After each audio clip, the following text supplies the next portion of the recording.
Hello friends, welcome to Coaching Republic. आप सभी लोगों का कोचिंग रिपब्लिक में एक बार फिर से बहुत बहुत स्वागत है। मैं हूं अरुण सिंह, आपका प्रिंसिपल कोच। क्लास शुरू करें उससे पहले मैं आप लोगों से कहूंगा कि प्लीज ज्वाइन करें इस टेलीग्राम चैनल को। अगर आप लोगों ने अभी तक हमारा यूट्यूब चैनल सब्सक्राइब नहीं किया है तो प्लीज इसे सब्सक्राइब करें। अगर आपको हमारी क्लासेस, हमारे वीडियोज पसंद आते हैं तो प्लीज लाइक करें, कॉमेंट करें, शेयर करें and do not forget to press the bell icon so that you can get the notification of our upcoming classes. Class में कंटेंट तक पहुंचे उससे पहले मैं आप सभी लोगों से कहना चाहूंगा कि अपना ख्याल रखें। अगर आप लोग चश्मा इस्तेमाल करते हैं, आपको पावर है तो ब्लू कट लेंसेज इस्तेमाल करें। अगर आपको पावर नहीं है तो 0 नंबर के ब्लू कट लेंस इस्तेमाल करें। अगर आप लोग ऑनलाइन क्लासेस अटेंड कर रहे हैं, अगर आप लोग हमारी क्लास देख रहे हैं, यूट्यूब देखते हैं, मोबाइल इस्तेमाल करते हैं या फिर लैपटॉप पर ही क्लासेस अटेंड करते हैं, तो अपना और अपनी आंखों का ख्याल रखने के लिए आप सभी लोग चश्मे का इस्तेमाल करें। दूसरी चीज, हेडफोन लगाकर क्लासेस अटेंड ना करें, स्पीकर्स का इस्तेमाल करें। अगर मोबाइल की या लैपटॉप की आवाज कम है तो एक्सटर्नल स्पीकर इस्तेमाल करें। राइट। समय बेहद कीमती चीज है और गुजरा हुआ समय लौटकर कभी नहीं आता। लेकिन ऐसा भी नहीं है कि जो समय गुजर जाए तो हम लोग वापसी ना कर पाए, ऐसा कोई पॉइंट नहीं होता। It's never too late to start again. हर बार मैं यही चीज कहता हूं, आज भी इसी चीज को दोहराऊंगा। अगर समय निकलता जा रहा है, कल का इंतजार ना करें, हतोत्साहित ना हो, आज से ही शुरू करें। राइट। ये क्लास है यूपीएससी और स्टेट पीएससी एग्जामिनेशंस के लिए। इसमें हम लोग पढ़ रहे हैं एंशिएंट इंडियन हिस्ट्री और इस क्लास में हम लोग शुरू करने वाले हैं वैदिक एज। वैदिक एज यानी कि जिस समय पर वेद लिखे गए, जिस समय उन चारों वेदों की रचना हुई। लेकिन इन चारों वेदों को बेसिकली लिखा किसने? सबसे पहले ये सवाल हम लोग अपने आप से पूछते हैं।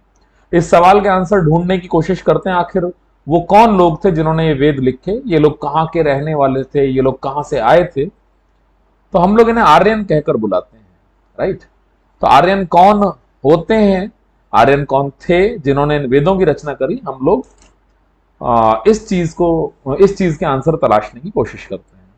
अब सबसे पहली बात यह आती है कि आर्यन शब्द जो है बेसिकली ये कहां से आया। आर्यन शब्द के तमाम ओरिजिन माने जाते हैं, तमाम सोर्सेज माने जाते हैं। अगर मैं संस्कृत की बात करता हूं तो संस्कृत में एक शब्द होता है आर्य, और आर्य शब्द का जो शाब्दिक अर्थ हुआ करता है बेसिकली, जहां से व्युत्पत्ति हुई है इस शब्द की, वो हुआ करता है बेसिकली अ न्यू कमर। कोई आदमी जो अभी नया नया आया है, संस्कृत में उसे आर्य कहकर बुलाया जाएगा। वहीं से एक शब्द डेराइव हुआ, आर्यन। अच्छा, कुछ लोग हिंदुस्तान के अंदर बाहर से आए, जैसा कि वाइडली एक्सेप्टेड थ्योरी है, ज्यादातर लोग जिस चीज को मानते हैं कि कुछ लोग बाहर से हिंदुस्तान के अंदर आए जिन्हें आर्यन कहा गया, क्योंकि वो नए नए आए थे, वो बाहर से आए थे, उन्हें आर्यन कहकर हम लोगों ने बुलाया। ये अलग बात है कि उन लोगों ने हिंदुस्तान के ऊपर शासन करना आरंभ कर दिया, उन लोगों ने हिंदुस्तान के अंदर अपनी सिविलाइजेशन को इंट्रोड्यूस किया। वो लोग वो हैं जो हिंदुस्तान के अंदर वेद लेकर आए, ठीक है, जिन्होंने हिंदुस्तान को ज्ञान का एक केंद्र बनाया, उन्हें आर्यन कहा गया। अच्छा, कुछ लोगों ने बाद में इस आर्यन शब्द की परिभाषा ही बदल डाली। उन्होंने कहा कि आर्यन वो होता है जो एक अच्छे परिवार का सदस्य होता है, man from a good family, ठीक है, जो अच्छे परिवार से है, जो उच्च कुलीन है, उसे आर्यन कहा जाएगा। तो इसका तो सीधा सीधा तात्पर्य यही हुआ कि जो एक्चुअली हिंदुस्तान के अंदर रहने वाले लोग हुआ करते थे, they are not from good family, वो लोग अच्छे परिवार से नहीं है। तो यहां पर मुझे थोड़ा सा हास्यास्पद लगता है कि एक शब्द को तोड़ मरोड़ कर किस तरीके से पेश किया जाता है, या अपने लाभ के लिए, अपने निहित स्वार्थ के लिए हम लोगों ने आर्यन शब्द को किस कदर तोड़ मरोड़ दिया है। तो आर्यन शब्द जो है आर्य से बना है। आर्य एक संस्कृत का शब्द है और इसमें बेसिकली इसका जो शाब्दिक अर्थ होता है वो होता है न्यू कमर, एक आदमी जो नया नया आया है। क्योंकि आर्यन हिंदुस्तान के अंदर काफी लेट आए, 2000 बीसी से 1500 बीसी के आसपास, यानी कि लगभग आज से 4000 से 3500 साल पुराना वो समय है जब हिंदुस्तान के अंदर आर्यंस एंटर करते हैं, और काफी लेट हम लोग इस समय को मान सकते हैं। इन लोगों को न्यू कमर कहा गया हिंदुस्तान के अंदर और इसी वजह से ये लोग कहलाए आर्यन। अच्छा, आर्य शब्द की अलग मायने भी हैं। कुछ लोग ये कहते हैं कि आर्य शब्द की उत्पत्ति हुई है अर से। अर का मतलब हुआ जो लोग खेती किया करते थे। तो आर्यन वो लोग थे जिन्होंने खेती करनी प्रारंभ करी, इस वजह से उन्हें आर्यन कहा गया। इसमें मैं थोड़ा सा इत्तेफाक नहीं रखता हूं। उसका कारण यह है कि अगर आर्यंस के एंट्री की मैंने बात करी तो आर्यन हिंदुस्तान के अंदर आते हैं 2000 बीसी में पहली बार, और 1500 बीसी तक वेव आफ्टर वेव, जत्थों के बाद जत्थों में एक एक करके वो लोग हिंदुस्तान के अंदर लगभग आते रहे 500-600 सालों तक, 700-800 सालों तक, राइट। तो और ये घटना हुई लगभग 4000 साल पुरानी, जब पहली बार आर्यन हिंदुस्तान के अंदर आए। लेकिन अगर मैं खेती की बात करता हूं, और जब हम लोग पढ़ रहे थे बेसिकली नियोलिथिक कल्चर, उस समय पर मैंने आप लोगों को बताया था कि हिंदुस्तान के अंदर नियोलिथिक कल्चर यानी नवपाषाण काल की शुरुआत कब हुई? 7000 बीसी में, यानी आज से लगभग 9000 साल पहले, यानी कि आर्यनों के इतिहास से भी लगभग 5000 साल पहले, राइट। और उस समय पर मैंने आपको बताया था कि हिंदुस्तान के अंदर मौजूद नवपाषाण कालीन साइट, नवपाषाण कालीन स्थल, नियोलिथिक साइट जो सबसे पुरानी है इंडियन सब कॉन्टिनेंट में, वो मिलती है मेहरगढ़ में। मेहरगढ़ जो लगभग 7000 बीसी की साइट है।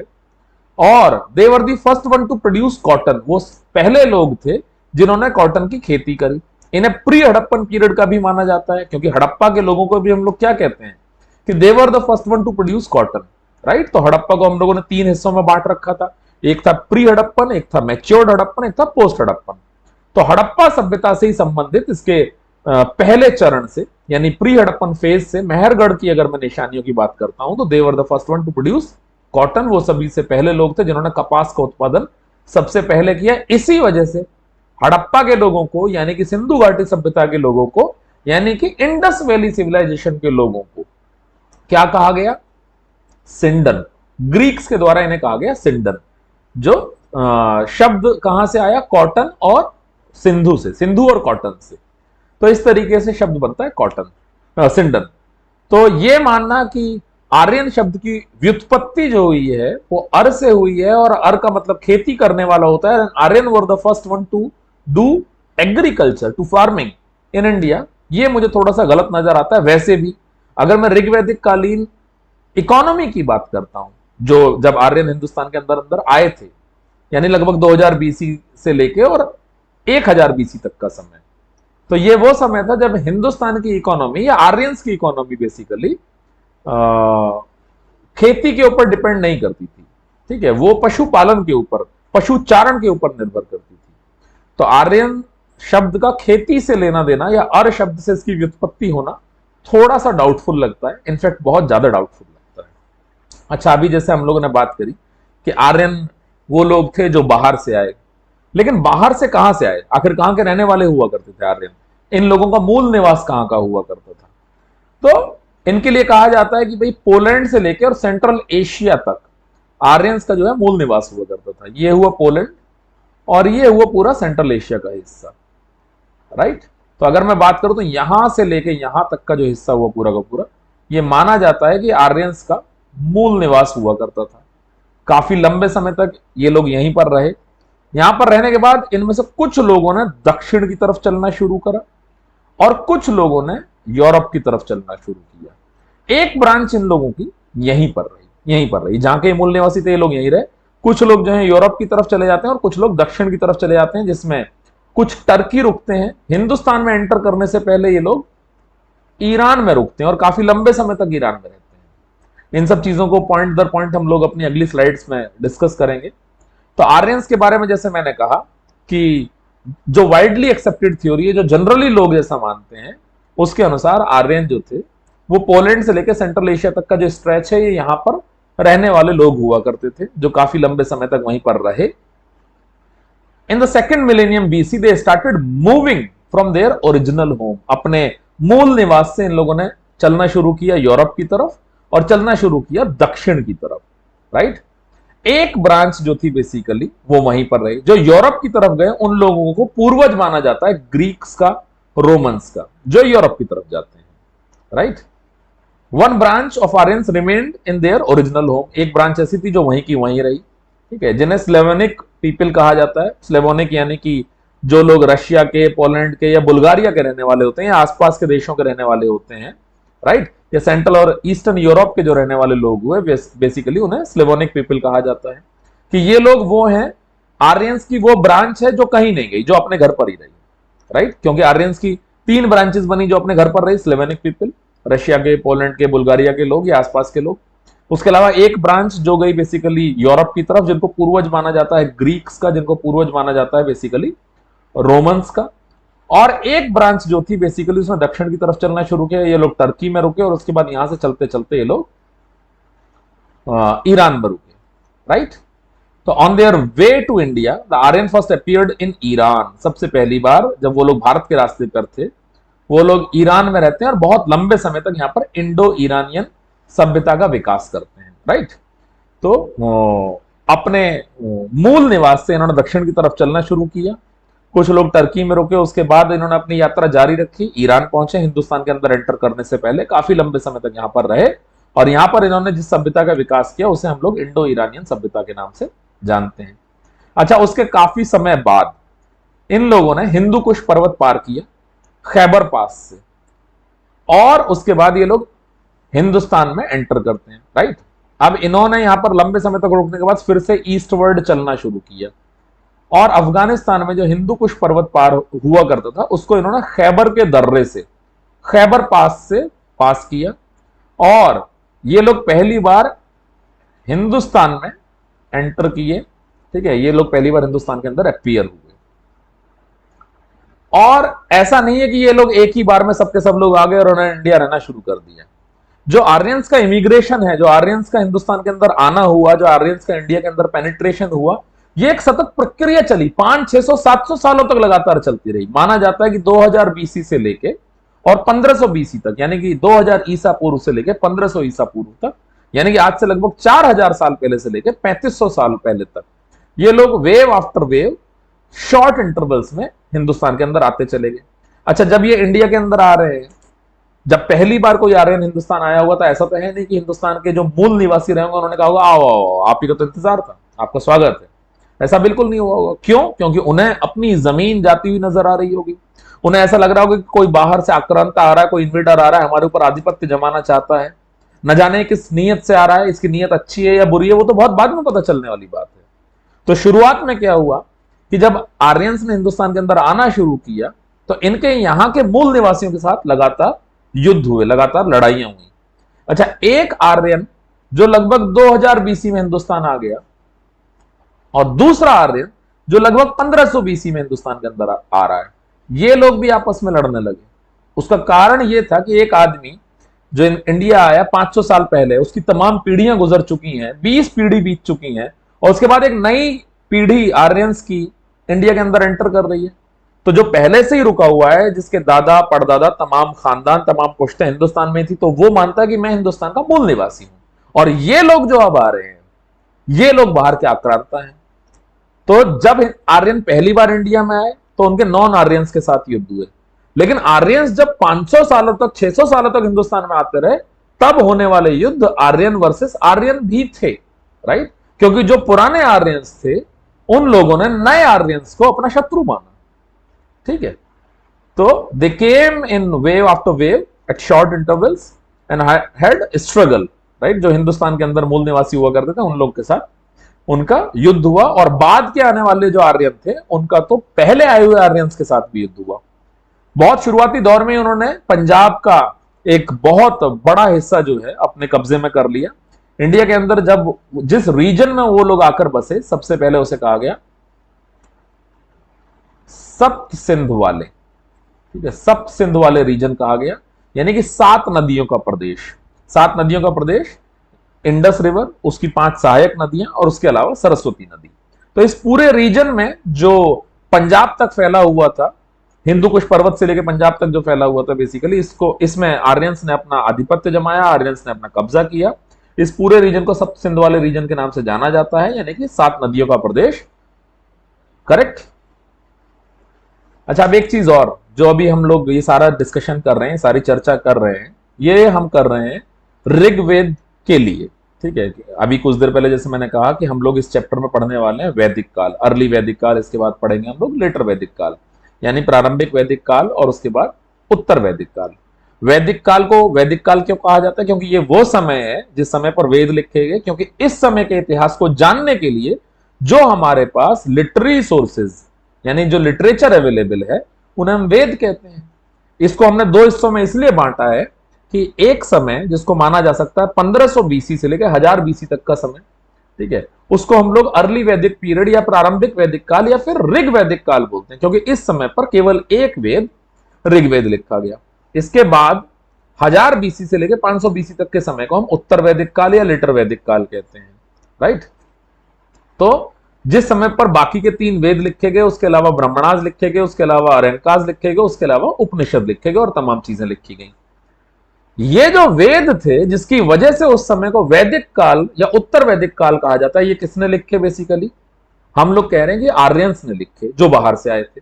अब हम इस चीज को प्रामाणिकता के साथ ऐसा कैसे कह सकते हैं कि इन वेदों को आर्यनों ने ही लिखा, और ये वही आर्यन है जो बाहर से आए थे, जो लोग बेसिकली किसी जमाने में पोलैंड और सेंट्रल एशिया तक रहा करते थे, उसके बाद इन्होंने दक्षिण की तरफ आना शुरू किया। ये लोग टर्की में बसे, ये लोग ईरान में बसे, और उसके बाद इन्होंने फिर अपने पूर्व में चलना शुरू किया। उसके बाद इन्होंने हिंदू कुश पर्वत पार किया खैबर पास से, और उसके बाद ये लोग इंडिया में एंटर किए। ये लोग सेम लोग कैसे हैं? इस चीज की प्रामाणिकता कहां से मिलती है? इस चीज की प्रामाणिकता मिलती है हमें बोगासकोई में जो एक्सकेवेशंस हुए। बोगासकोई यानी कि जो एशिया माइनर में पड़ता है, एशिया माइनर, जिसको आज की डेट में हम आधुनिक टर्की बोल सकते हैं, तुर्की के नाम से भी जाना जाता है। अब ये भी उसका शायद नाम भी कुछ चेंज हुआ है, राइट। तो वहां पर जो खुदाई के दौरान इंस्क्रिप्शंस मिले हैं, जो शिलालेख मिले हैं, जिनको माना जा सकता है कि लगभग 1400 बीसी के हैं, 1400 ईसा पूर्व के हैं, उन इंस्क्रिप्शंस में हमें नाम मिलते हैं इंद्र, वरुण और तमाम इस तरह के देवताओं के। और ये वो देवता हैं जिनका जिक्र बेसिकली ऋग्वेद में किया जाता है। ऋग्वेद जो विश्व की सबसे प्राचीनतम किताब अवेलेबल है, हिंदुस्तान के अंदर है, हिंदुस्तान में लिखी गई, और लगभग 1500 बीसी के आसपास ये कंपाइल की गई, राइट। 1500 बीसी के आसपास इसको लिखा गया, ऐसा माना जाता है। और ऋग्वेद के अंदर इन्हीं भगवानों का डिस्क्रिप्शन है, इन्हीं भगवानों का जिक्र है, जिन भगवानों की निशानियां, जिन भगवानों के नाम हमें उन इंस्क्रिप्शन से मिलते हैं जो 1400 बीसी के आसपास के और टर्की में मिले, राइट। तो अब यहां पर एक कनेक्शन हम लोग स्थापित कर सकते हैं कि हाँ, ये लोग सेम लोग हैं जो टर्की में भी थे, ये लोग आगे भी मूव करे और ये लोग हिंदुस्तान के अंदर भी आए, राइट। तो आर्यन बेसिकली वो लोग हैं जिन्होंने वेद लिखे। आर्यन का ओरिजिन क्या है? देखो, एग्जैक्टली बता पाना तो नामुमकिन है, असंभव है पूरी तरीके से, कि कोई नहीं बता सकता कि आर्यन बेसिकली कहां के रहने वाले थे। ये जितनी भी चीजें जो मैंने अभी आप लोगों के सामने डिस्कस की, इवन आर्य शब्द का एग्जैक्ट मीनिंग और आर्य शब्द की एग्जैक्ट व्युत्पत्ति, आर्य शब्द कहां से बना, ये जांच पाना भी असंभव है, क्योंकि ये बातें इतनी ज्यादा पुरानी हैं और इनकी प्रामाणिकता के लिए कोई भी ठोस प्रमाण हम लोगों के पास नहीं है। सारी अलग अलग स्कॉलर्स की, अलग अलग विद्वानों की थ्योरीज हैं, जिसके आधार पर हम लोग ये सारा डिस्कशन कर रहे हैं, राइट। तो माना जाता है कि इन वेदों की रचना बेसिकली आर्यनों ने करी, और वेद कुल मिलाकर गिनती में 4 हैं। अगर मैं सबसे पहले वेद की बात करता हूं, ऋग्वेद, जिसके लिए मैंने आपको कहा कि ऋग्वेद को माना जाता है कि 1500 बीसी से लेकर 1000 बीसी, यानी कि 1500 ईसा पूर्व से लेकर 1000 ईसा पूर्व तक, यानी कि आज से 3500 साल पहले से लेकर 3000 साल पहले के आसपास का कोई समय काल रहा होगा जिस समय पर ऋग्वेद लिखा गया। इस समय काल को हम लोग प्रारंभिक वैदिक काल या अर्ली वैदिक पीरियड या ऋग वैदिक काल बोलते हैं, क्योंकि इस समय पर माना जाता है केवल एक यही वेद लिखा गया। इसके बाद अगर मैं दूसरे वेदों की बात करूं, जैसे अथर्ववेद की बात करूं, यजुर्वेद की बात करूं, सामवेद की बात करूं, तो ये सभी वेद लिखे गए लेटर वैदिक काल में या फिर उत्तर वैदिक काल में। वेद एक टिपिकल संस्कृत भाषा में हुआ करते थे, तो इन वेदों का सही अर्थ आम जनता को मालूम पड़े, इस वजह से इनको कहानियों के रूप में लिखा गया ब्रह्मणाज में, ठीक है। सभी वेदों के अपने अपने ब्राह्मण अपॉइंट किए गए कि भाई ये आम जन को समझ में नहीं आती है, ये इतनी कठिन संस्कृत है, ठीक है। तो आप जो है कहानियों की फॉर्म में लिखें और लोगों तक, लोगों के समझ में आने लायक फॉर्म में लिखें। तो ब्रह्मणाज लिखे गए, वेदों को एक्सप्लेन करने के लिए ब्रह्मणाज लिखे गए। लेकिन दिक्कत यह थी कि वो भी टिपिकल संस्कृत में थे, तो लोगों ने कहा भाई हमें ये चीज समझ में नहीं आ रही, आप तो हमें कंक्लूजन बता दो कि बेसिकली वेदों का कंक्लूजन क्या है। अब कंक्लूजन कौन लिख सकता है? कंक्लूजन केवल वो आदमी लिख सकता है जो हर एक चीज से विमुख हो, जो किसी भी तरफ झुका ना हुआ हो, जिसका किसी भी चीज में इंटरेस्ट ना हो, ठीक है, जो किसी भी तरफ इंक्लाइंड ना हो, जिसका कहीं पर भी किसी तरह का कोई स्वार्थ ना हो, जो सांसारिक मोह माया से दूर हो, वही तो कंक्लूजन लिख सकता है।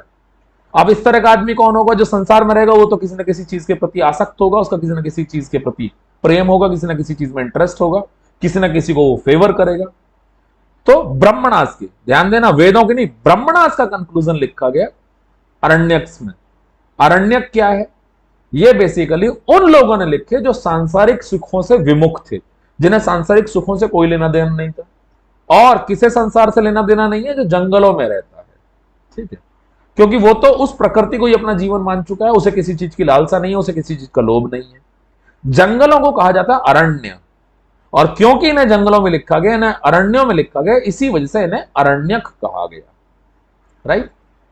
अब कई लोगों ने मान लिया कि हाँ साहब जो अरण्यक में कंक्लूजन लिखा वो बिल्कुल सही है, लेकिन बहुत सारे लोग ऐसे थे, स्टूडेंट्स खासतौर से, क्योंकि वो एक आयु होती है जब आदमी चीजें सीख रहा होता है। ठीक है, जब अपना दिमाग खुद का वो लगा रहा होता है चीजों को समझने में, चीजों को परखने में। तो कई स्टूडेंट्स ने मना कर दिया, बोले नहीं, जो अरण्यक में लिखा है मैं कैसे मान लूं कि ये सही कंक्लूजन है। तो उन्होंने अपने गुरुओं के साथ डिस्कशन किया, फिलोसफिकल स्पेकुलेशन, ठीक है, दर्शन का जिक्र, तो तब लिखे गए उपनिषद। उपनिषद का एक्चुअल मीनिंग होता है किसी के समीप बैठना, किसी के पास बैठना और फिर डिस्कशन करना। राइट। तो गुरु और शिष्य के बीच का जो फिलोसफिकल स्पेकुलेशन है, जो दर्शन की लड़ाई है, बेसिकली वो उपनिषदों में लिखी हुई है। तो 3 वेद, यजुर्वेद, अथर्ववेद, सामवेद, उसके अलावा सारे वेदों के ब्राह्मणास, ठीक है, उसके अलावा इनके अरण्यक, उसके अलावा उपनिषद, ये जितना भी लिटरेचर लिखा गया है लेटर वैदिक काल में लिखा गया, यानी कि उत्तर वैदिक काल में लिखा गया, जिसको आसानी के लिए हम लोगों ने माना है 1000 बीसी से लेकर 500 बीसी तक का समय, क्योंकि प्रारंभिक वैदिक काल को हमने माना है 1500 बीसी से लेकर 1000 बीसी तक का समय। ये डेट्स आपको अलग अलग बुक्स में अलग अलग मिल सकती हैं। ठीक है, कहीं पर 1500 बीसी से 1100 बीसी लिखा होगा, कहीं पर 1500 बीसी से 1200 बीसी लिखा होगा, कहीं पर ये 1100 बीसी से 600 बीसी होगा, 1200 बीसी से 600 बीसी, 1100 से 500, 1200 से 500। ठीक है, तो आप 1500 से 1000 और 1000 से 500 में भी काम चला सकते हैं, क्योंकि ये जो घटनाएं हैं लगभग 3000 3500 साल पुरानी है। ना मैं जिंदा था, ना आप थे, ना कोई दूसरा इतिहासकार था, और एग्जैक्ट प्रामाणिकता किसी चीज की हमारे पास मौजूद नहीं है। हमारे पास तो जब इसी चीज को लेकर आज तक संशय है कि आर्यन बेसिकली कहां के रहने वाले थे, क्योंकि कुछ लोग कहते हैं बाहर से आए थे, कुछ लोग कहते हैं नहीं यहीं के लोग थे, कुछ लोग कहते हैं हड़प्पा के जो लोग थे बेसिकली वही बाद में आर्यन कहलाए। ठीक है, तो हर एक चीज को एक्यूरेटली कह पाना असंभव सी बात है, इसलिए कैलकुलेशन में आसानी हो, पढ़ाई लिखाई में आसानी हो, मैंने इस समय काल को माना है कि वैदिक पीरियड या ऋग वैदिक पीरियड रहा 1000 बीसी से 500 बीसी का, और लेटर वैदिक पीरियड जिस समय पर बाकी के 3 वेद, ब्राह्मणास, अरण्यकास और उपनिषद लिखे गए, वो रहा 1000 बीसी से लेकर 500 बीसी तक का। राइट। ऋग्वेद में प्रेयर्स हैं, भजन हैं, जिनकी गिनती कुल मिलाकर 1028 है। राइट। और गायत्री मंत्र, आप सभी लोग इससे परिचित होंगे, ये ऋग्वेद के 3रे मंडल से लिया गया है, यानी 3रे चैप्टर से लिया गया है। जो बाद के वैदिक टेक्स्ट हैं, जो लेटर वैदिक काल में लिखे गए, जो उत्तर वैदिक काल में लिखे गए, ये केवल भजन तक या मंत्रों तक सीमित नहीं है। ठीक है, इनमें रिचुअल्स का भी जिक्र है, इसमें अनुष्ठानों का जिक्र है। ठीक, तो ऋग्वेद में बेसिकली प्रकृति की पूजा की गई है। ठीक है, प्रकृति को जीवन का आधार माना गया है। प्रकृति में सबसे जरूरी चीज क्या हो गई? जमीन हो गई, हवा हो गई, पानी हो गया। राइट। जमीन किस तरीके से कि भाई ये धरती माँ है, इसके ऊपर हम लोग रहते हैं, इससे उगा हुआ अन्न हम लोग खाते हैं। पानी को वो लोग पूछते थे कि भाई इस पानी को हम लोग पीते हैं। हवा को वो लोग पूछते थे कि भाई इससे हम सांस लेते हैं। ये सारी चीजें हमारे जीवन का आधार है। राइट। तो वो उन्हीं चीजों की पूजा किया करते थे, उन्हीं चीजों को मानवीय रूप में याद किया करते थे। ठीक है, उन सबको भगवान का रूप उन्होंने दे दिया था। ठीक है, और वो उनको याद किया करते थे। लेकिन ऐसा बिल्कुल नहीं था कि वो अनुष्ठानों में थे या फिर किसी तरह का अंधविश्वास करते थे, बिल्कुल भी नहीं। ठीक है, वो लोग बिल्कुल सही जीवन जिया करते थे, और वो लोग बिल्कुल सही प्रैक्टिसेस किया करते थे, ऋग वैदिक काल के लोगों की मैं अगर बात करूं। लेकिन बाद के वैदिक टेक्स्ट में रिचुअल्स का बहुत महत्व आ गया। ठीक है, अनुष्ठानों का बहुत ज्यादा महत्व आ गया। ठीक, यहां से कुछ चीजें गड़बड़ भी होनी शुरू हुई। अब उसका एक बहुत बड़ा कारण यह है कि वेदों में ऐसा कुछ भी नहीं कहा गया। वेदों में ऐसा कुछ भी नहीं कहा गया। वेदों को समझने के लिए ब्रह्मणास लिखे गए, और वेदों को कहा जाता है अपौरुषेय, कि वेदों को सीधे भगवान ने लिखा है, किसी मनुष्य ने नहीं लिखा है। लेकिन जब ब्रह्मणास लिखे गए तो वहां पर ह्यूमन इंटरफेयर शुरू होता है। ठीक है, मानवीय हस्तक्षेप शुरू होता है। मानव को जो चीज जिस तरीके से समझ में आई उन्होंने उस तरीके से उन वेदों को बेसिकली लिखना शुरू किया। अगर ऐसा नहीं होता तो अलग अलग मतलब वेदों के अलग अलग इंटरप्रिटेशंस ना आते। अभी आने वाले उसमें हम देखेंगे कि यजुर्वेद के दो इंटरप्रिटेशंस हैं, उसके अलावा अथर्ववेद के दो इंटरप्रिटेशंस हैं। तो यानी कि अगर दो इंटरप्रिटेशन एक ही चीज के हैं तो या तो एक सही है या दूसरा सही है, या दोनों में कुछ ना कुछ सही है लेकिन कुछ ना कुछ शायद संशयपूर्ण भी हो सकता है। इस तरह की चीजें हम लोगों को देखने को मिलेंगी, राइट। तो लेटर वैदिक काल में बेसिकली रिचुअल्स को भी शामिल किया गया, अनुष्ठानों को शामिल किया गया। ऑल्दो ये मेरी पर्सनल सोच है कि ईश्वर कभी भी किसी से रिश्वत तो नहीं मांगता, ठीक है। हालांकि मेरी इसमें एक पर्सनल सोच और भी है कि जो ब्रूनो की भी सोच हुआ करती थी कि अगर मैं ईश्वर की बात करूं तो टेक्निकली भगवान केवल एक हो सकता है, तमाम भगवान नहीं हो सकते, ठीक है। और इस दुनिया के सभी बच्चे उसी भगवान के बच्चे, इस दुनिया के सभी लोग उसी भगवान के बच्चे हैं, ठीक है। सब भगवान को अलग अलग रूप में पूजते हैं, अलग अलग तरीके से पूजते हैं, उसकी इबादत अलग अलग तरीके से करते हैं, उसकी पूजा अर्चना अलग अलग तरीके से करते हैं, सबके अनुष्ठान अलग अलग हो सकते हैं, लेकिन टेक्निकली भगवान एक ही होगा, दो नहीं हो सकते किसी भी कीमत पर। अगर दो भगवान होते तो दोनों के द्वारा बनाए जाने वाले इंसानों में कुछ तो अंतर होता, ठीक है। कलर को छोड़ दो, लंबाई को छोड़ दो, ये सब तो वातावरण के इफेक्ट है, राइट। किसी भी जगह की भौगोलिक परिस्थितियों के अनुकूल लोगों को उस तरह का बनाया गया। लेकिन अगर आप इसके अलावा देखें, सभी लोगों का रंग, खून का रंग लाल है, ठीक है। सभी मनुष्यों के अंदर बराबर 206 हड्डियां पाई जाती हैं, सबके मुंह में 32 दांत ही पाए जाते हैं, सबको ईश्वर ने एक ही दिल दिया है, सबको ईश्वर ने एक ही गुर्दा दिया है, वो एक ही लिवर दिया है, दो गुर्दे दिए हैं, दो आंखें, मतलब पूरी तरीके से एक जैसा इंसान बनाया है। तो टेक्निकली देखा जाए तो भगवान एक है, और मुझे ये बिल्कुल नहीं लगता कि वो भगवान हमसे किसी भी तरह की रिश्वत चाहता हो, ठीक है। भगवान तो ये कहता है कि बस आप अपना काम अच्छी तरीके से करते रहो, मैं आपके साथ हूं और मैं सभी के अंदर विद्यमान हूं, राइट। तो खैर, और आज के समय में इन रिचुअल्स को भी आज के समय में किस तरीके से कंसीडर किया जाता है वो एक अलग मैटर है पूरी तरीके से, करेक्ट। यजुर्वेद की अगर मैं बात करता हूं, यजुर्वेद में कुल मिलाकर 40 चैप्टर हैं, जिसमें 2000 मंत्र हैं। और यजुर्वेद हमें उस समय की रिलीजियस और सोशल लाइफ के बारे में बहुत ज्यादा जानकारी देता है। यजुर्वेद के दो इंटरप्रिटेशन है, एक है शुक्ल यजुर्वेद और दूसरा है कृष्ण यजुर्वेद। शुक्ल यजुर्वेद को हम वाजस्मयी संहिता भी कहते हैं और कृष्ण यजुर्वेद को हम लोग तैत्रेय संहिता भी कहते हैं, राइट। अलग अलग इंटरप्रिटेशन, दो ऋषियों के द्वारा यजुर्वेद के अलग अलग इंटरप्रिटेशन।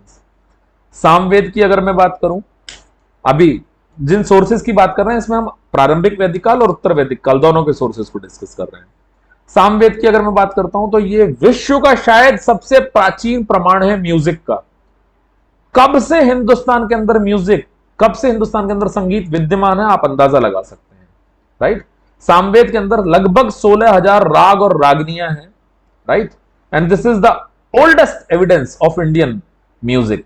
जैसा कि ऋग्वेद में बताया गया मंत्रों के बारे में, ठीक है, आपको किस प्रकार से प्रकृति की पूजा करनी चाहिए, क्योंकि प्रकृति ही भगवान है, राइट। तो आपको प्रकृति को थैंक यू बोलना चाहिए। तो प्रकृति को समर्पित थी वो सारे के सारे भजन, सारे के सारे मंत्र 1028 जो थे। यजुर्वेद में बेसिकली ये बताया गया कि कौन से मंत्र का किस समय पर उच्चारण करना चाहिए, उसका प्रयोग किस समय पर करना चाहिए, जन्म के समय पर कौन सा मंत्र, उदाहरणार्थ मृत्यु के समय पर कौन सा मंत्र, गृह प्रवेश के समय पर कौन सा मंत्र, या फिर विवाह के समय पर कौन सा मंत्र। लेकिन इन मंत्रों का उच्चारण किस तरीके से किया जाना है, इन मंत्रों की लय क्या होगी, इन मंत्रों का म्यूजिक क्या होगा, ये बेसिकली किसमें बताया गया, ये बताया गया सामवेद में, राइट। अब हम लोग बात करते हैं अथर्ववेद की। अथर्ववेद को बेसिकली बहुत लोग कहते हैं कि ये मैजिक से, ब्लैक मैजिक और स्पेल्स से रिलेटेड है, ठीक है। ऐसा बिल्कुल भी नहीं है। अथर्ववेद बाकी वेदों की तरीके से ही पूरी तरीके से परिपूर्ण है अपने आप में। किसी तरह की भी गलती निकाल पाना इसके अंदर बिल्कुल असंभव है, राइट, क्योंकि वेदों का अपौरुषेय कहा गया है, ईश्वर ने इनको लिखा है, और इनमें किसी प्रकार की गलती की उम्मीद रखना भी गलत है। अच्छा, ब्लैक मैजिक और स्पेल से क्यों जोड़ा गया, फिर मैं ये आपको बता देता हूं। अथर्ववेद दुनिया में सबसे पुराना प्रमाण है मेडिसिन का, राइट। अथर्ववेद के अंदर 99 से अधिक बीमारियों का इलाज बताया गया।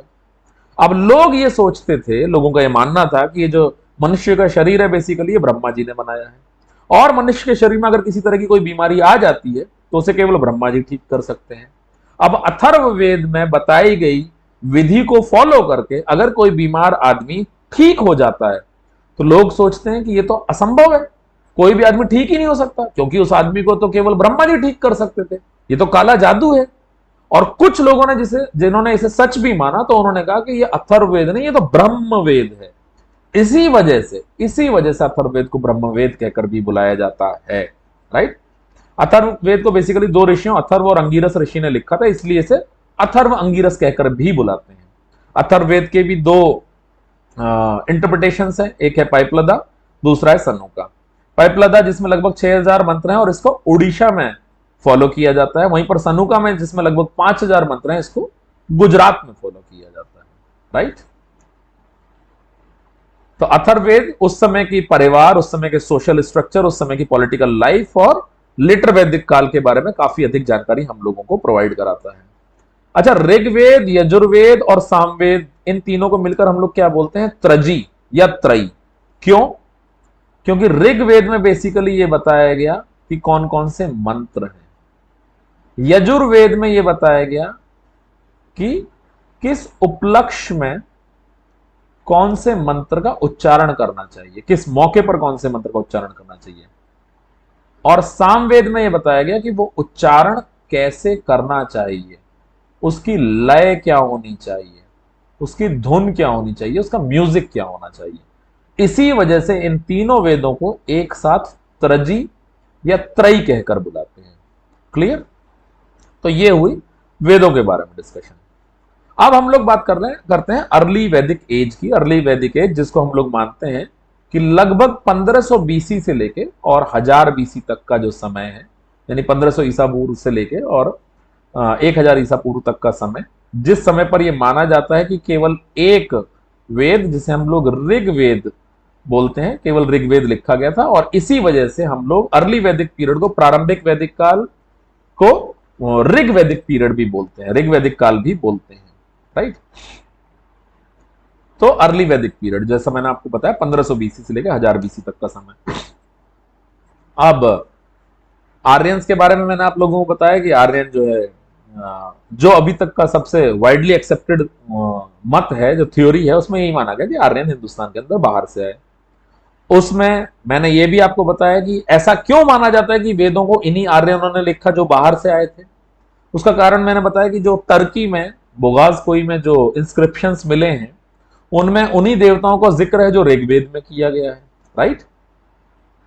तो इससे ये कनेक्शन पूरी तरीके से सिद्ध होता है कि हाँ, इन लोगों का उन लोगों के साथ कोई ना कोई संबंध जरूर है, ठीक है। तो ये earliest specimen of the Indo European languages and the only literary source of early वैदिक पीरियड, ये केवल एकमात्र लिखित प्रमाण है, एकमात्र लिखित लिटरेचर है, राइट, जो हमें प्रारंभिक वैदिक काल के बारे में जानकारी देता है। ऋग्वेद में जैसे मैंने आपको बताया कि प्रेयर्स हैं, भजन हैं, और जनरली सारे प्रेयर्स, सारे भजन जो है वो प्रकृति की चीजों को समर्पित हैं। हाँ, उन प्रकृति की चीजों को मानवीय रूप में पूजते हैं, भगवान के रूप में पूजते हैं, राइट, लेकिन एक्चुअली वो लोग प्रकृति की ही पूजा करते हैं। अग्नि की पूजा करते हैं, सोर्स ऑफ एनर्जी, इंद्र की पूजा करते हैं, जो हवाएं चलती हैं, जो तूफान चलते हैं, ठीक है, या जो बारिश होती है, बेसिकली मित्र की पूजा करते हैं, वरुण की पूजा करते हैं। ये सब प्रकृति से जुड़े हुए भगवान है, सब प्रकृति से जुड़े हुए भगवान है। और ऋग्वेद में इसी चीज से हमें पता चलता है कि उस समय की सोसाइटी कैसी थी, उस समय के रिलीजियस बिलीफ्स कैसे थे, उस समय का पॉलिटिकल सिस्टम कैसा था, और उस समय की इकोनॉमिक लाइफ कैसी थी। अब कैसे पता चलता है? जैसे बिल्कुल एक सिंपल सी मैं बात करूं, किसी भी फिल्म का उदाहरण, जैसे मैंने एक बार पहले भी लिया है इसी फिल्म का, शोले की बात कर लेते हैं, one of my favourite movie. Sholay में जब आप देखते हो कि अमिताभ बच्चन साहब और द ग्रेट धर्मेंद्र जी गब्बर सिंह से लड़ते लड़ते उनकी गोलियां खत्म हो जाती हैं, उनके बीच में टॉस होता है कि कौन वापस जाएगा, क्योंकि दोनों में से कोई भी नहीं जाना चाहता अपने दोस्त को छोड़कर। धर्म जी जो है वो टॉस हार जाते हैं, बाद में मालूम पड़ता है सिक्के के दोनों तरफ एक ही रूप था। धर्म जी को वापस आना पड़ता है एक्स्ट्रा फोर्स लेने के लिए, या गोलियां लेने के लिए, या मदद लेने के लिए, ठीक है। अब हम उस मौके पर क्या देखते हैं कि वो लोग मोबाइल फोन से फोन नहीं करते कि भाई गोली खत्म हो रही है और यहाँ पे गब्बर सिंह से लड़ाई चल रही है। तो यानी हमें पता चलता है कि जिस समय पर वो फिल्म शूट हुई, उस समय पर हिंदुस्तान के अंदर मोबाइल फोन नहीं हुआ करते थे, राइट। बड़े आराम से इस चीज की प्रामाणिकता मिल जाती है। या अभी कुछ समय पहले एक फिल्म आई थी, पता नहीं आप लोगों ने देखी होगी कि नहीं देखी होगी। फिल्म का नाम था सूरज पे मंगल भारी। तो उसमें दिखाया गया है, वो फिल्म की स्टोरी जो है वो लेट 90s की है, 98, 99, 2000, 2001 के आसपास की। तो उसमें वो लोग इस्तेमाल करते हैं पेजर का। तो उस फिल्म को देखने से हमें पता चलता है, अच्छा, आज से लगभग 22-24 साल पहले पेजर चला करते थे जिस पर मैसेज आया करता था। ये आज की डेट में तो वो नहीं चलते। तो हमें उस फिल्म को देखने से पता चल रहा है कि हाँ भाई, उस समय पर पेजर का इस्तेमाल होता था। बिल्कुल उसी तरीके से किसी भी समय की किताब को पढ़ोगे तो उस किताब में वही सारी चीजें लिखी हुई होंगी जो उस समय पर होती होंगी, या जो उस समय पर नहीं होती होंगी उनका जिक्र उस किताब में नहीं होता होगा। राइट। तो बिल्कुल इसी तरीके से जब हम ऋग्वेद को पढ़ते हैं तो हमें कई चीजों के बारे में जानकारी मिलती है। हमें सबसे पहली बात उस समाज के बारे में जानकारी मिलती है। समाज कतई अंधविश्वासी नहीं था। समाज कतई किसी भी तरह के पाखंड में, किसी भी तरह के आडंबर में यकीन नहीं रखता था। वो लोग प्रकृति के उपासक हुआ करते थे, प्रकृति की पूजा करते थे। ठीक है। नेचर को ही सर्वोपरि मानते थे क्योंकि नेचर उनके जीवन का आधार हुआ करती थी। आज भी नेचर जीवन के आधार है सभी का, लेकिन बावजूद उसके हम लोग नेचर को नष्ट करने में पूरी तरीके से उतारू हैं। राइट। तो उस ऋग्वेद से हमें उस समय के समाज के बारे में पता चलता है, रिलीजियस बिलीफ पता चलते हैं, उनका धार्मिक मत पता चलता है। क्यों? क्योंकि वो पूजा ही नेचर की कर रहे हैं। राइट। तो इस तरीके से हमें ऋग्वेद से इन सब चीजों के बारे में जानकारी मिलती है। और मंत्र हैं, उनसे हमें उस समय की पॉलिटिकल लाइफ और इकोनॉमी के बारे में पता चलता है। इकोनॉमी के बारे में जैसे अगर मैं बात करूं, ये साफ साफ पता चलता है बाकी मंत्रों से कि उस समय पर खेती नहीं हुआ करती थी। खेती होती थी लेकिन बहुत कम होती थी। कारण उसका क्या है कि केवल 3 जगहों पर 3 शब्द ऐसे हैं जो खेती से रिलेटेड मिले हैं पूरे ऋग्वेद में 1028 मंत्रों में, और मेरे ख्याल से शायद 24 रेफरेंस हैं बस खेती के, बस। जबकि पशुपालन के तमाम रेफरेंस हम लोगों को मिलते हैं, गाय के तमाम रेफरेंस हमें मिलते हैं। राइट। तो हमें उस समय की इकोनॉमी पता चलती है। जना शब्द का प्रयोग 275 बार किया गया है, यानी पीपल। तो उस समय की पॉलिटी के बारे में पता चलता है कि उस समय की राजनीति लोगों के ऊपर निर्भर करती थी। राइट। आम जन के ऊपर निर्भर करती थी। तो जो भी लिटरेचर होता है उस समय उस काल के बारे में काफी जानकारी मिलती है। राइट। तो जैसे मैंने आपको बताया कि जब आर्यन हिंदुस्तान के अंदर आए, वो सबसे पहले उन्होंने सप्त सिंध वाले रीजन में एंटर किया जो पंजाब तक फैला हुआ था। ठीक है। ईस्टर्न अफगानिस्तान भी था और थोड़ा बहुत पश्चिमी उत्तर प्रदेश का हिस्सा उसके अंदर था। 7 नदियों का प्रदेश था, इसी वजह से सप्त सिंध वाले कहकर बुलाते हैं। ठीक है। इन 7 नदियों में इंडस रिवर थी, इसकी 5 सहायक नदियां थी, और उसके अलावा सरस्वती नदी थी। राइट। आज के समय में कहा जाता है कि सरस्वती नदी पूरी तरीके से लुप्त हो चुकी है। उसके अलावा ऋग्वेद में कुछ अफगानिस्तान की नदियों का भी जिक्र किया गया है, जैसे कि कुभा। राइट। और इंडस रिवर और इनकी ट्रिब्यूटरीज जो है, बेसिकली इंडस रिवर तो खैर वहां तक नहीं है, लेकिन इंडस रिवर और इसकी ट्रिब्यूटरीज के अलावा अफगानिस्तान की नदियों का भी जिक्र किया गया है। जो सरस्वती के बारे में जिक्र किया गया है, जैसे मैंने बताया कि सप्त सिंध वाले रीजन जो था, इंडस, उसकी 5 सहायक नदियां और सरस्वती। सरस्वती नदी वो नदी मानी गई है ऋग्वेद में, उसका इस तरीके से जिक्र किया गया है जिसके किनारों पर, जिसके बैंक्स पर बेसिकली ऋग्वैदिक रिचुअल्स परफॉर्म किए जाते थे। राइट। जिसके किनारों पर पूजा की जाती थी, जिसके किनारों पर अर्पण किया जाया करता था। राइट। तो यानी कि सरस्वती नदी को बेहद पवित्र नदी माना गया है ऋग्वेद के दौरान भी। उसके अलावा इसके अंदर जिक्र मिलता है सुवास्तु नदी का, जिसे स्वात बोलते हैं, जो नॉर्थ काबुल के नॉर्थ में सिचुएटेड है, बहती है। राइट। और ऐसा भी माना गया कि वहां पर भी आर्य लोग रहे। ऑल्दो वो जगह रहने के लिए कुछ खास परफेक्ट नहीं थी, लेकिन हाँ, फिर भी ऋग्वेद से हमें पता चलता है कि वहां पर आर्यन सेटलमेंट हुआ करते थे स्वास्तु नदी के तट पर। ऋग्वेद से ही हमें पता चलता है कि ऋग्वेद कालीन लोग हिमालय पर्वत को बहुत अच्छी तरह जानते थे। क्यों? क्योंकि ऋग्वेद में 9वां मंडल, जो 9th चैप्टर है ऋग्वेद का, वो पूरी तरीके से समर्पित है सोम को। राइट। सोम का पेड़ हुआ करता था जिसमें से सोम रस निकलता था। सोम का यह पेड़ बेसिकली मुजावत नाम की चोटी पर पाया जाता था। मुजावत नाम की चोटी कश्मीर में है, और मुजावत नाम की चोटी हिमालय पर्वत श्रृंखला का एक हिस्सा है। तो यानी कि इस चीज से हमें बिल्कुल सीधे सीधे इंडिकेशन मिलते हैं कि ऋग्वैदिक कालीन लोग हिमालय पर्वत से पूरी तरीके से परिचित थे। ऋग्वेद में कहीं पर भी विंध्याचल पर्वत का कोई जिक्र नहीं है, और साथ साथ अरेबियन सी यानी अरब सागर का भी कोई जिक्र नहीं है। क्योंकि अगर मैं हिंदुस्तान की बात करूं, ये आपका हिंदुस्तान हुआ फॉर एग्जाम्पल, ठीक है, तो यहां पर कहीं पड़ता है आपका विंध्याचल पर्वत, और ये हो गया आपका अरब सागर। और अगर मैं इनकी बात करता हूं आर्यंस की, तो इनका सेटलमेंट हो गया ये, जिसे हम लोग बेसिकली बोलते हैं सप्त सिंध वाले, जो पंजाब तक था और कुछ आंशिक भाग पश्चिमी उत्तर प्रदेश का भी इसके अंदर आता था, राइट।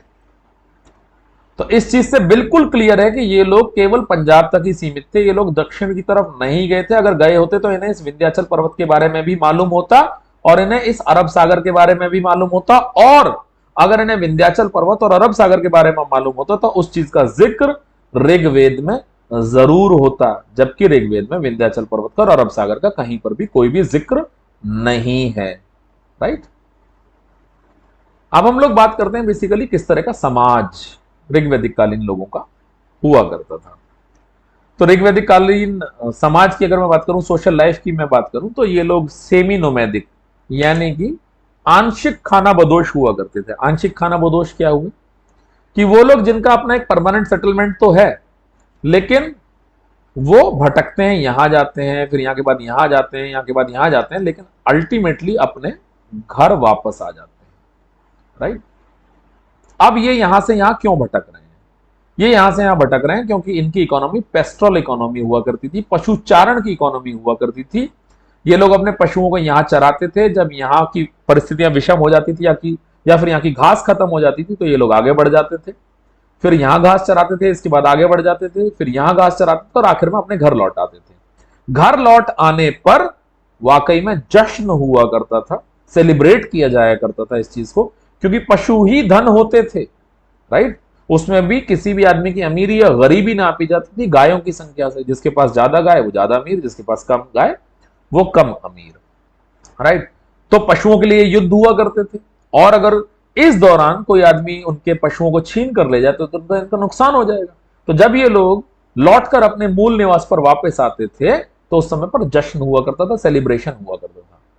ये लोग किनशिप से परिचित थे, यानी कि रक्त संबंधों को, ब्लड रिलेशंस को ये लोग बहुत अच्छी तरीके से जानते थे, और उसी से परिवार बनता है, और वही बेसिकली मूल था सोशल स्ट्रक्चर का, राइट। तो लोग अपने सगे संबंधियों को पहचानते थे, उससे एक परिवार बनता था, और परिवार इकाई हुआ करती थी बेसिकली हमारे समाज की। जना शब्द लोगों की बहुत ज्यादा इंपॉर्टेंस थी, और जना शब्द का जिक्र लगभग 275 बार हुआ है ऋग्वेद के अंदर। जनरली जॉइंट फैमिली हुआ करती थी लोगों, अगर मैं समाज में बात करता हूं, सोशल लाइफ की बात करता हूं, और जॉइंट फैमिली में ऐसा नहीं है कि केवल माता पिता बच्चे या उनके दास, जो इस सिस्टम को हम आगे समझेंगे कि किनको ये लोग स्लेव्स बोला करते थे, कौन दास हुआ करते थे। तो ऐसा नहीं है कि जॉइंट फैमिली में केवल माता पिता बच्चे और दास ही होते थे। जॉइंट फैमिली में अनेकों बार कजिन भी हुआ करते थे, भाई भतीजे भांजे भी हुआ करते थे, ठीक है। उसके अलावा सिस्टर इन लॉ भी हुआ करती थी, उसके अलावा कई बार मदर इन लॉ यानी कि सासू माँ भी हुआ करती थी, राइट। ये भी परिवार का एक हिस्सा हुआ करते थे। तमाम बार इस तरह के उदाहरण हमें देखने को मिलते हैं, और इसे कहा जाया करता था ग्रह, यानी कि घर बेसिकली।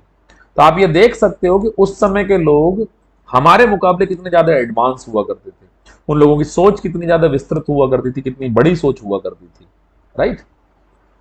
जो घर का मुखिया होता था उसे कुलप या कुलपति कहा जाता था। जो समाज का रूप था वो पैट्रिलिनियल था। पैट्रिलिनियल मतलब कि घर का सबसे बड़ा मेल मेंबर ही घर का मुखिया होता था, और अगर मेल मेंबर की जो फादर होता था बच्चों का, उसकी डेथ हो जाती है या फिजिकल इनकैपेसिटी है, वो असमर्थ है शारीरिक रूप से, तो घर का जो सबसे बड़ा बेटा होता था वो घर का मुखिया होता था। अच्छा, ऐसा होने का ये बिल्कुल मतलब नहीं है कि ये पैट्रियार्कल सोसाइटी है, राइट। घर के मुखिया के रूप में यह माना जा सकता है कि हाँ पैट्रिलिनियल थी, कि घर का सबसे बड़ा मेल मेंबर जो है वो घर का मुखिया है, लेकिन उसका मतलब ये बिल्कुल नहीं है कि औरतों का सम्मान नहीं था या औरतों की स्थिति जरा सी भी कम थी, ठीक है। औरतें जो है बेसिकली पुरुषों के बिल्कुल बराबर का जीवन एंजॉय किया करती थी। Woman would seem to have enjoyed the equal status with man, right. ये शिक्षा भी ग्रहण करती थी, और अगर कोई औरत चाहती थी तो वो ब्रह्मचर्य का भी पालन करती थी। किसी तरह की कोई बंदिश नहीं थी कि नहीं आपको विवाह करना ही करना है, या आपको ये करना है, या आपको ये नहीं करना है, राइट। इस तरह की किसी तरह की कोई बंदिश नहीं हुआ करती थी। कई वुमेन तो संत भी बनी, उसके अलावा कई वुमेन ऐसी थी, कई महिलाएं ऐसी थी जिन्होंने वैदिक मंत्रों की रचना करी, असेंबलीज को अटेंड किया करती थी, अपने परिवार के साथ वो सेक्रीफाइस भी किया करती थी, बलि भी दिया करती थी, अनुष्ठान भी किया करती थी। तो महिलाओं को बेसिकली बिल्कुल पुरुषों के बराबर का स्थान प्राप्त था। सोशल लाइफ में अगर मैं मैरिज की बात करता हूं, शादी की संस्था की बात करता हूं, तो पूरी तरीके से वेल एस्टेब्लिश्ड संस्थान था। व्यभिचारिता समाज में बिल्कुल नहीं थी, ठीक है, शादी हुआ करती थी, ठीक है, विवाह का बहुत ज्यादा इंपॉर्टेंस था। जनरली मोनोगेमी ही थी, हर एक आदमी की एक ही विवाह हुआ करते थे। चाइल्ड मैरिज नहीं हुआ करती थी, बाल विवाह की कोई प्रथा नहीं थी ऋग्वेद में, बाल विवाह की कोई प्रथा नहीं थी ऋग्वेद में, ठीक है। जनरली जो शादी की आयु हुआ करती थी वो 16-17 साल हुआ करती थी। यहां पर सरकार को कानून बनाने पड़े आधुनिक काल में कि लड़कों की और लड़कियों की उम्र ये होनी चाहिए शादी के लिए, ठीक है। बीच में हम लोग बिल्कुल बाल विवाह पर उतरे हुए थे, और आज से ज्यादा पुराने नहीं, मैं 100-150 साल पुरानी बातें कर रहा हूं। और समाज में आज भी कहीं पर कई बार इस तरह के उदाहरण देखने को मिल जाते हैं कि किसी जगह पर बाल विवाह किया गया, राइट। ऋग्वैदिक कालीन लोग हम लोगों से कितने ज्यादा एडवांस थे। वो लोग प्रकृति की पूजा करते थे, वो लोग जल की, वायु की, जमीन की पूजा किया करते थे। आज की डेट में हम अपनी पूरी एफिशिएंसी के साथ इसी जल को, इसी वायु को और इसी जमीन को प्रदूषित करने में पूरी मेहनत कर रहे हैं, पूरी मेहनत कर रहे हैं, राइट। वो लोग बाल विवाह नहीं करते थे, यहां पर सरकार को कानून बनाना पड़ गया बाल विवाह रोकने के लिए। Girls enjoyed something like freedom of choice in setting their marriages. लड़कियों को पूरी आजादी थी अपना जीवन साथी चुनने में, अपना जीवन साथी चुनने में। आज की डेट में अनफॉर्चुनेटली समाज में कई बार कई जगहों पर ऑनर किलिंग जैसी घटनाएं देखने को मिल जाती हैं, ठीक है। अपने झूठे सम्मान के लिए लोग अपनी ही पाली हुई बच्ची का कत्ल कर देते हैं, राइट। तो या फिर उनको दूसरे दर्जे पर रखा जाता है, दूसरे पायदान पर रखा जाता है कि नहीं भाई तुमसे पूछने की तो आवश्यकता ही नहीं है, हमारी मर्जी, हमने जहां पर तुम्हारी शादी तय कर दी। इस तरह की तमाम घटनाएं आज के डेट में समाज में देखने को मिलती हैं। तो यानी कि जो ऋग्वैदिक कालीन लोग थे वो शायद हमसे तो ज्यादा एडवांस थे। सती सिस्टम बिल्कुल नहीं था। राजा राम मोहन राय की खुद की पूरी जिंदगी जल गई इस सती सिस्टम को दूर करने के लिए, ठीक है। विडो रीमैरिज हुआ करती थी, विधवा विवाह बहुत ज्यादा हुआ करता था। ईश्वरचंद विद्यासागर का पूरा जीवन इसी चीज को समर्पित हो गया कि अरे इन विधवाओं का विवाह करो, ठीक है। तो ईश्वरचंद विद्यासागर की बात करूं या फिर मैं बात करूं राजा राम मोहन राय की, इन दोनों ने पूरी जिंदगी विधवाओं के लिए तो काम किया कि अरे भाई इन्हें सती मत करो, अगर इनका पति मर गया तो इसमें इनका क्या दोष है। लेकिन यहां कानून बनाने पड़े सरकार को, विधवा विवाह प्रोत्साहित करने के लिए तमाम लोग समाज में आ गए, सती प्रथा को रोकने के लिए स्ट्रॉन्ग कानून बनाने पड़े कि नहीं ये अमानवीय प्रथा है, ये क्रूर प्रथा है, ये नहीं होनी चाहिए। ऋग्वैदिक कालीन समय में नहीं होती थी, और आज से 100-150 साल पहले, 200 साल पहले सती प्रथा बहुत ज्यादा हुआ करती थी, राइट। तो ये मेरा कहना कि ऋग्वैदिक कालीन लोग हम लोगों से एडवांस थे, हम लोगों से ज्यादा समझदार थे, ये कहीं से कहीं तक गलत नहीं है। इवन ऋग्वेद में नियोग की प्रथा प्रचलित थी। अगर कोई स्त्री विधवा हो गई है और वो पुनर्विवाह नहीं करना चाहती है, उसके अगर कोई संतान नहीं है, तो वो लोग ये समझते थे कि इतना लंबा जीवन एक लड़की अकेले कैसे काटेगी। अकेले काटने से मेरा मतलब ये नहीं कि उसे किसी तरह का सहारा चाहिए और वो डरी हुई है, नहीं नहीं, ऐसा बिल्कुल नहीं है। जीवन का एक उद्देश्य होना चाहिए ताकि हम जीवन को कंस्ट्रक्टिवली जिए, राइट। और उसमें फिर एक चीज होती थी कि बेटा अगर आप शादी नहीं करना चाहते हो तो आप एक काम कर सकते हो कि अपने पति के छोटे भाई के साथ कुछ समय रहकर आप एक संतान उत्पन्न कर सकते हो, ताकि आप उस संतान के सहारे अपना इतना लंबा जीवन काट सको। एक इस तरह की प्रथा जिसको आजकल के लोग सुनेंगे तो ना जाने किस किस नाम से पुकारेंगे, ठीक है। इस चीज की गहराई को जरा सोचकर आप लोग देखें कि ऋग्वैदिक कालीन लोग सीरियसली कितने एडवांस थे। Incest was a taboo, is still a taboo and will remain a taboo. Incest मतलब जो बिल्कुल ही क्लोज रिलेशंस होते हैं भाई बहन के, या फिर पिता पुत्री के या माता पुत्र के, इनके बीच में किसी भी तरह के संबंध उस समय भी गुनाह थे, ठीक है। आज भी गुनाह है और मेरे ख्याल से सदा सर्वदा ये चीजें तो गुनाह ही रहने वाली हैं। राइट। अब हम लोग बात करते हैं क्लास डिवीजन की। जब आर्य हिंदुस्तान के अंदर आए तो बेसिकली उनका समाज कई वर्गों में बटा हुआ था।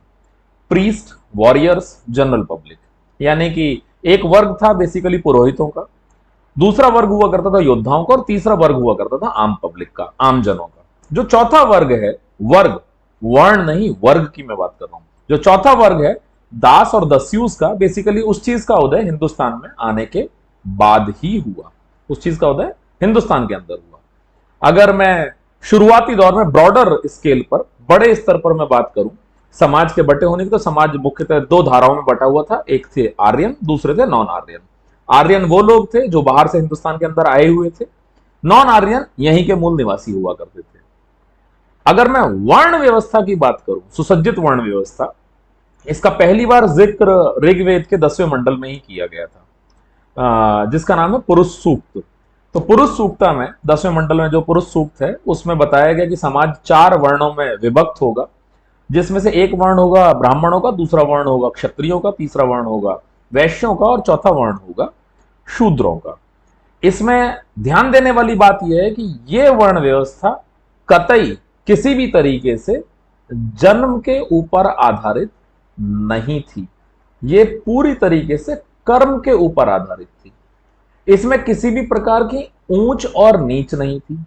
यह वर्ण व्यवस्था वर्टिकल नहीं थी, यह वर्ण व्यवस्था पूरी तरीके से हॉरिजॉन्टल थी। हॉरिजॉन्टल का मतलब क्या हुआ कि ब्राह्मण, क्षत्रिय, वैश्य, शूद्र सब लोग समान हैं, सब लोग अपना अपना काम करते हैं, और एक ही इंसान के 4 पुत्र शूद्र भी बन सकते हैं, उनमें से एक वैश्य भी बन सकता है, उसमें से एक क्षत्रिय भी बन सकता है, और उसमें से एक ब्राह्मण भी बन सकता है। यह निर्भर करता था उस व्यक्ति के कर्म पर। ऑल्दो बाद में इस चीज को पूरी तरीके से अपभ्रंश कर दिया गया, एक्चुअली कहा जाए तो इस चीज को पूरी तरीके से भ्रष्ट कर दिया गया, जिसको हम लेटर वैदिक पीरियड में डिटेल में पढ़ेंगे कि किस तरीके से ये हॉरिजॉन्टल वर्ण व्यवस्था आखिरकार वर्टिकल वर्ण व्यवस्था में तब्दील हो गई, जिसमें सर्वोच्च ब्राह्मण हो गए, उसके बाद क्षत्रिय हो गए, उसके बाद वैश्य हो गए, और उसके बाद शूद्र हो गए। और इसमें भी सबसे बड़ी प्रॉब्लम की बात यह हुई कि ये कर्म से ना होकर उसके बाद जन्म से हो गई लेटर वैदिक काल में, राइट, उत्तर वैदिक काल में। उस चीज को हम जब उत्तर वैदिक काल के बारे में पढ़ेंगे तब ये डिटेल में हम लोग डिस्कस करेंगे। तो पहली बार क्वाड्रिपल डिवीजन जो है, जो 4 वर्णों का जिक्र है समाज के अंदर, उस चीज का जिक्र ऋग्वेद के अंदर ही किया गया। ऋग्वेद का 10वां मंडल है, उसमें पुरुष सूक्त है, जिसमें बेसिकली ये बताया गया कि समाज 4 वर्णों में किस तरीके से विभक्त हो सकता है, कर्म के आधार पर, जन्म के आधार पर नहीं। और ये चारों वर्ण जो है ये बिल्कुल बराबरी पर होंगे, सेम प्लेटफॉर्म पर होंगे, और एक ही इंसान के 4 औलाद, ब्राह्मण भी हो सकती है, क्षत्रिय भी हो सकती है, वैश्य भी हो सकती है, शूद्र भी हो सकती है, डिपेंड करता है कि वो बेसिकली किस तरह का काम करते हैं।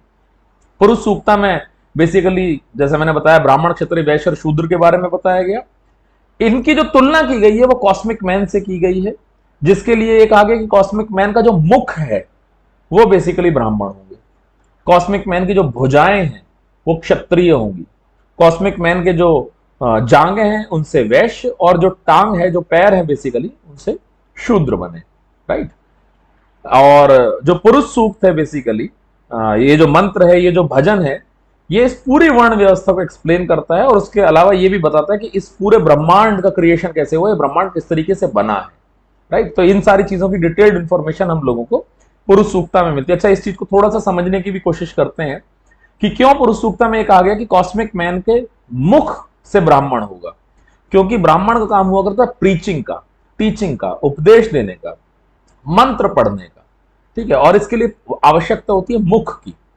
वहीं पर भुजाओं से कहा गया क्षत्रिय, क्योंकि क्षत्रिय बेसिकली योद्धाओं की डिवीजन हुआ करती थी, योद्धाओं का वर्ण हुआ करता था, और लड़ने के लिए बाजुओं की जरूरत पड़ती है, इस वजह से भुजाओं के लिए कहा गया कि वहां से उत्पत्ति हुई क्षत्रियों की।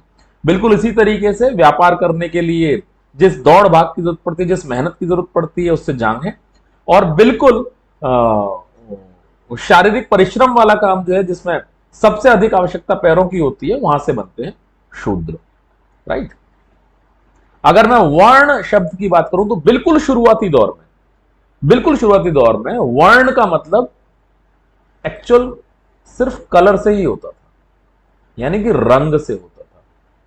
एक व्यक्ति जो आर्य है वो गौर वर्ण है, यानी कि वो गोरा है, वो बाहर से आया हुआ है, और एक व्यक्ति जो नॉन आर्य है, जो यहीं का मूल निवासी है, जो श्याम वर्ण है, यानी कि जो रंग में काला है बेसिकली।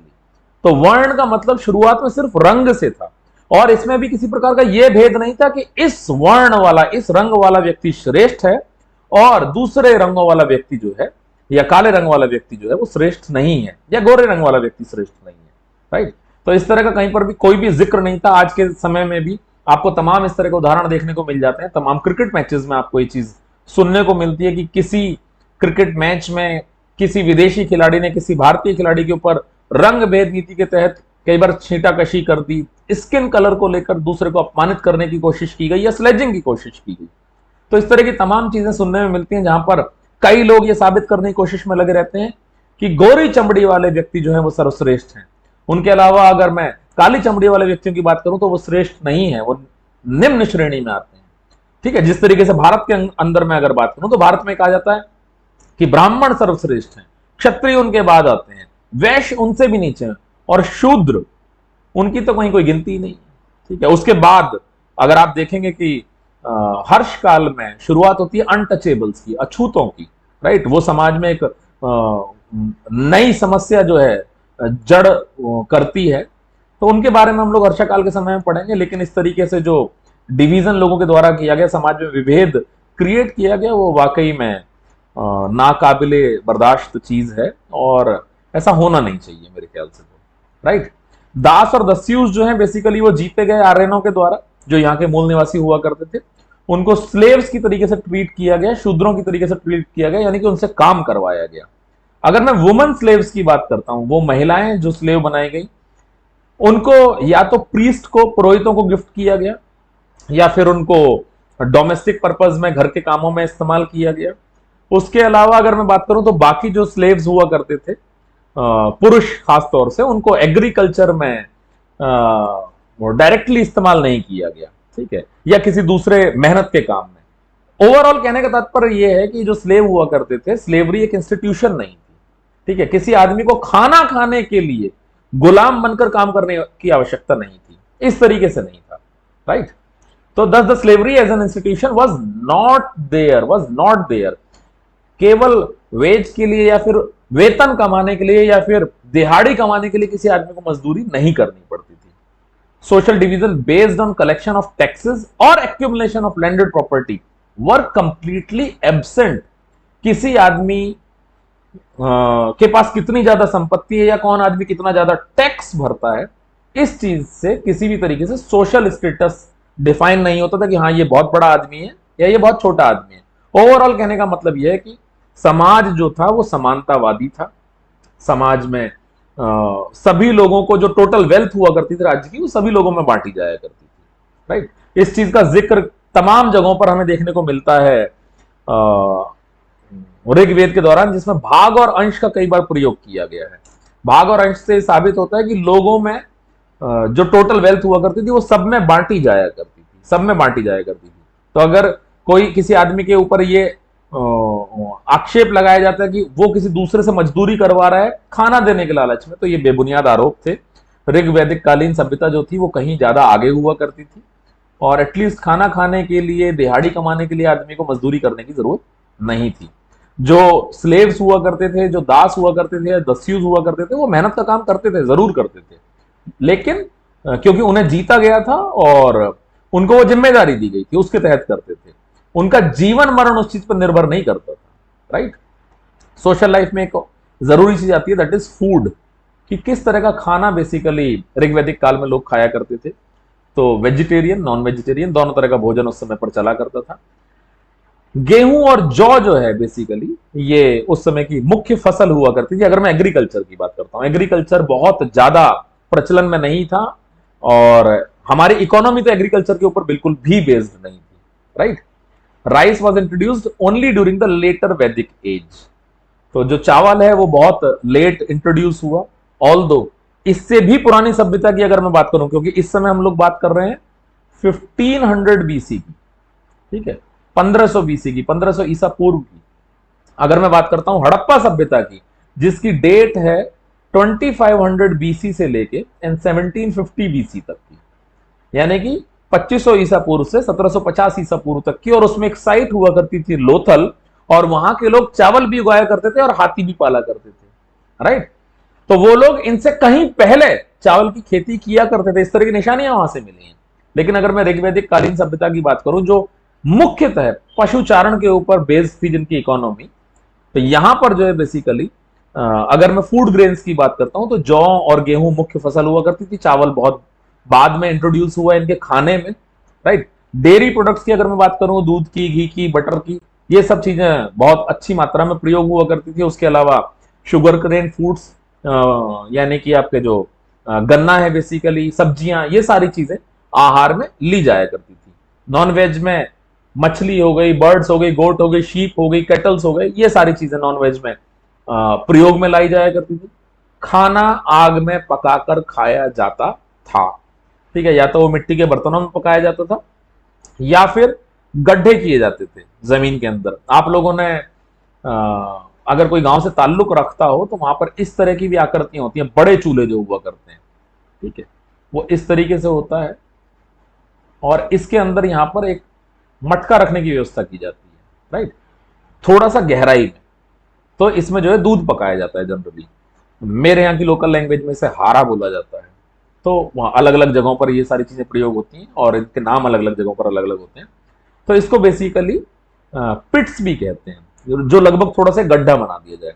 तो आग पर खाना पकाकर खाया जाता था, मिट्टी के बर्तनों में पकाया जाता था, या फिर इन गड्ढों में रखकर पकाया जाया करता था, ठीक है। अगर मैं ड्रिंक्स की बात करूं तो सोम रस जो है वो काफी पिया जाता था, जिसको मुजावत पर्वत पर जो पेड़ मिलता था सोम, उससे निकाला जाता था। मुजावत पर्वत हिमालय पर्वत श्रृंखला की एक चोटी है, और ऋग्वेद का जो 9वां मंडल है वो पूरी तरीके से सोम को समर्पित है।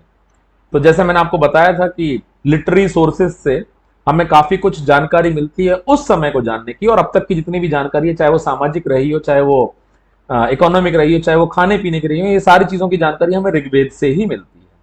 अगर मैं कपड़ों की बात करता हूं तो मुख्यतः 3 तरह के कपड़े पहने जाया करते थे, राइट। अंडर गारमेंट्स होते थे, गारमेंट होते थे, और ओवर गारमेंट हुआ करते थे, राइट।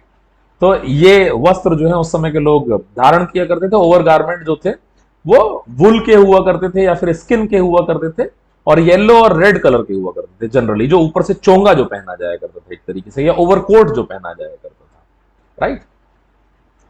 अब हम लोग बात करते हैं पॉलिटी की, क्योंकि इतिहास को समझने के लिए मैंने कई बार आप लोगों से पहले भी कहा है, we need to understand the society, we need to understand the economy, we need to understand the religious believes, and we need to understand the polity. ये ही इतिहास है अगर किसी समय का हमें जानना है।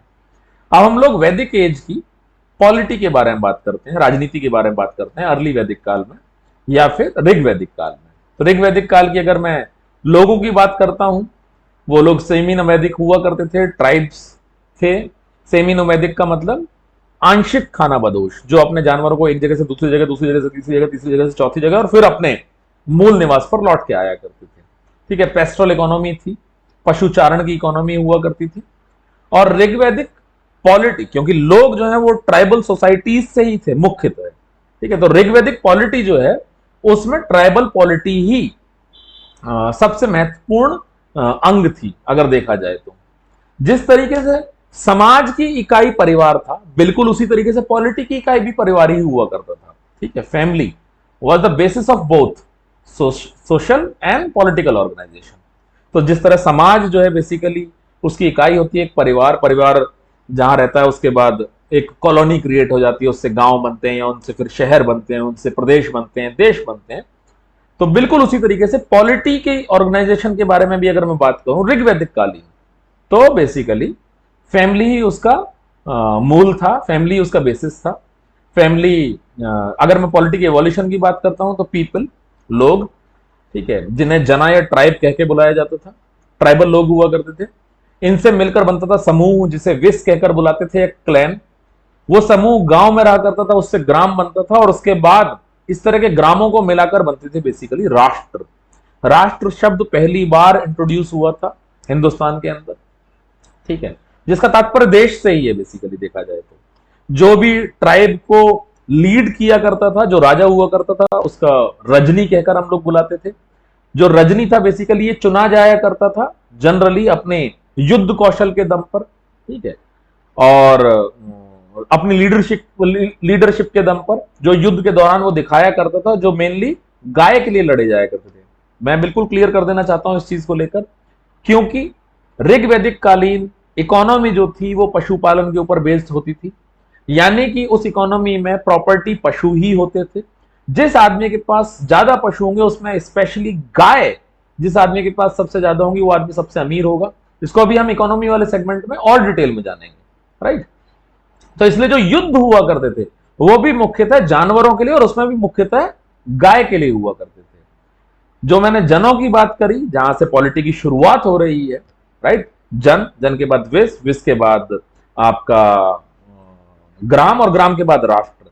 तो उस जन शब्द का प्रयोग ऋग्वेद के अंदर 275 बार किया गया, 275 बार। तो यू कैन इजीली अंडरस्टैंड कि उस समय की राजनीति में आम जनों का कितना महत्वपूर्ण स्थान हुआ करता था, कितना महत्वपूर्ण स्थान हुआ करता था। एक वेद जिसमें कुल मिलाकर 1028 मंत्र हैं, उसमें भी 275 बार जन शब्द का प्रयोग हो रहा है। तो अगर मैं राजशाही की बात करूं, किंगशिप जो है नॉर्मली तो हेरिडिटरी में ही हुआ करती थी, लेकिन इफेक्टिव मोनार्की भी हुआ करती थी। इसका मतलब यह हुआ कि राजा का बेटा राजा, उसका बेटा राजा, उसका बेटा राजा, उसका बेटा राजा, जनरली ऐसे हुआ करता था। लेकिन कई उदाहरण हमें ऐसे भी देखने को मिलते हैं कि वंशानुगत राजा को राजा का पद नहीं मिला, ठीक है, किसी दूसरे राजा को, किसी दूसरे व्यक्ति को भी राजा बनने का मौका मिला। अच्छा, उसके अलावा एक तरीका और हुआ करता था, ओलिगैर्की। इसमें क्या हुआ, इसका मतलब हो गया कुलीन तंत्र। कुलीन का मतलब अगर लिटरल मीनिंग पे चला जाए तो जो उच्च कुलीन लोग हैं, जो बड़े कुल के लोग हैं, जो ऊंचे कुल के लोग हैं, तो उसमें से कई लोग मिलकर राज चलाते थे। सबने अपनी अपनी जिम्मेदारियां बटी हुआ करती थी, ठीक है। इस आदमी का काम होगा कि ये सोसाइटी देखेगा, इस आदमी का काम होगा ये शहर का एडमिनिस्ट्रेशन देखेगा, इस आदमी का काम होगा कि ये आर्मी देखेगा, इस आदमी का काम होगा कि ये इकोनॉमी देखेगा, इस आदमी का काम होगा कि ये व्यापार देखेगा, लोगों की शिकायतें सुनेगा, तमाम अलग अलग, ठीक है। तो इस तरीके से भी एक सिस्टम हुआ करता था, जिसको कुलीन तंत्र बोला जाता था, कि ये लोग पूरे राज्य को चलाया करते थे। लेकिन उसमें ऐसा जरूरी भी नहीं होता था कि केवल उच्च कुलीन लोग ही उसमें शामिल होते थे, आमजन भी उसमें शामिल हुआ करते थे। जो काबिल लोग हुआ करते थे बेसिकली, वो लोग उसमें शामिल हुआ करते थे। इस तरह की व्यवस्था भी हमें देखने को मिलती है पॉलिटी में, राइट। राजा जो था बेसिकली, चाहे वो हेरिडिटरी के थ्रू राजा बने, यानी वंशानुगत तौर पर राजा बने, या फिर लोग उसे चुनकर राजा बनाए, लेकिन उसका मतलब यह नहीं होता था कि अब वो राजा है और उसके पास अनलिमिटेड पावर है, वो जो चाहे वो कर सकता है। नहीं, ऐसा कदापि नहीं था। उसे ट्राइबल ऑर्गेनाइजेशन की बातें माननी ही पड़ती थी, क्योंकि वो राजा किनका, इन्हीं ट्राइबल ऑर्गेनाइजेशन का तो राजा है। और वो अगर उन्हीं के खिलाफ काम करना शुरू कर देगा या उनकी मर्जी के बिना कोई काम करेगा, तो ट्राइबल ऑर्गेनाइजेशन तो उसके खिलाफ विद्रोह कर देंगे। और जनों का वहां पर बहुत ज्यादा इंपॉर्टेंस थी, लोगों की वहां पर बहुत ज्यादा इंपॉर्टेंस थी। इस चीज का सीधे सीधे प्रमाण यह है कि ऋग्वेद में लोगों के लिए जन शब्द का प्रयोग 275 बार किया गया। लोग जिसे चाहते उसे हटा सकते थे और जिसे चाहते उसे बना सकते थे। उसके अलावा जो समितियां हुआ करती थी, जो असेंबलीज हुआ करती थी, बेसिकली सभा हो गई, समिति हो गई, विधाता हो गई, इनका बहुत इंपॉर्टेंट रोल हुआ करता था। जो पहली दो थी, सभा और समिति, ठीक है, इसमें आम आदमी भी पार्टिसिपेट करता था, इवन इसमें महिलाएं भी पार्टिसिपेट करती थी, ठीक है। पूरी तरीके से उनको आजादी थी, और वो केवल पार्टिसिपेट ही नहीं करते थे या करती थी, उनको अपनी बात रखने का, अपना मत रखने का, राज्य की बात का विरोध करने का, किसी प्रस्ताव को नकार देने का, या किसी प्रस्ताव को रख देने का, या किसी प्रस्ताव को स्वीकार कर लेने का, सभी तरह का अधिकार उन लोगों को हुआ करता था, राइट। विधाता की अगर मैं बात करता हूं, तो ये सबसे अर्लीस्ट असेंबलीज में से एक है जिसमें महिलाएं भी पार्टिसिपेट किया करती थी।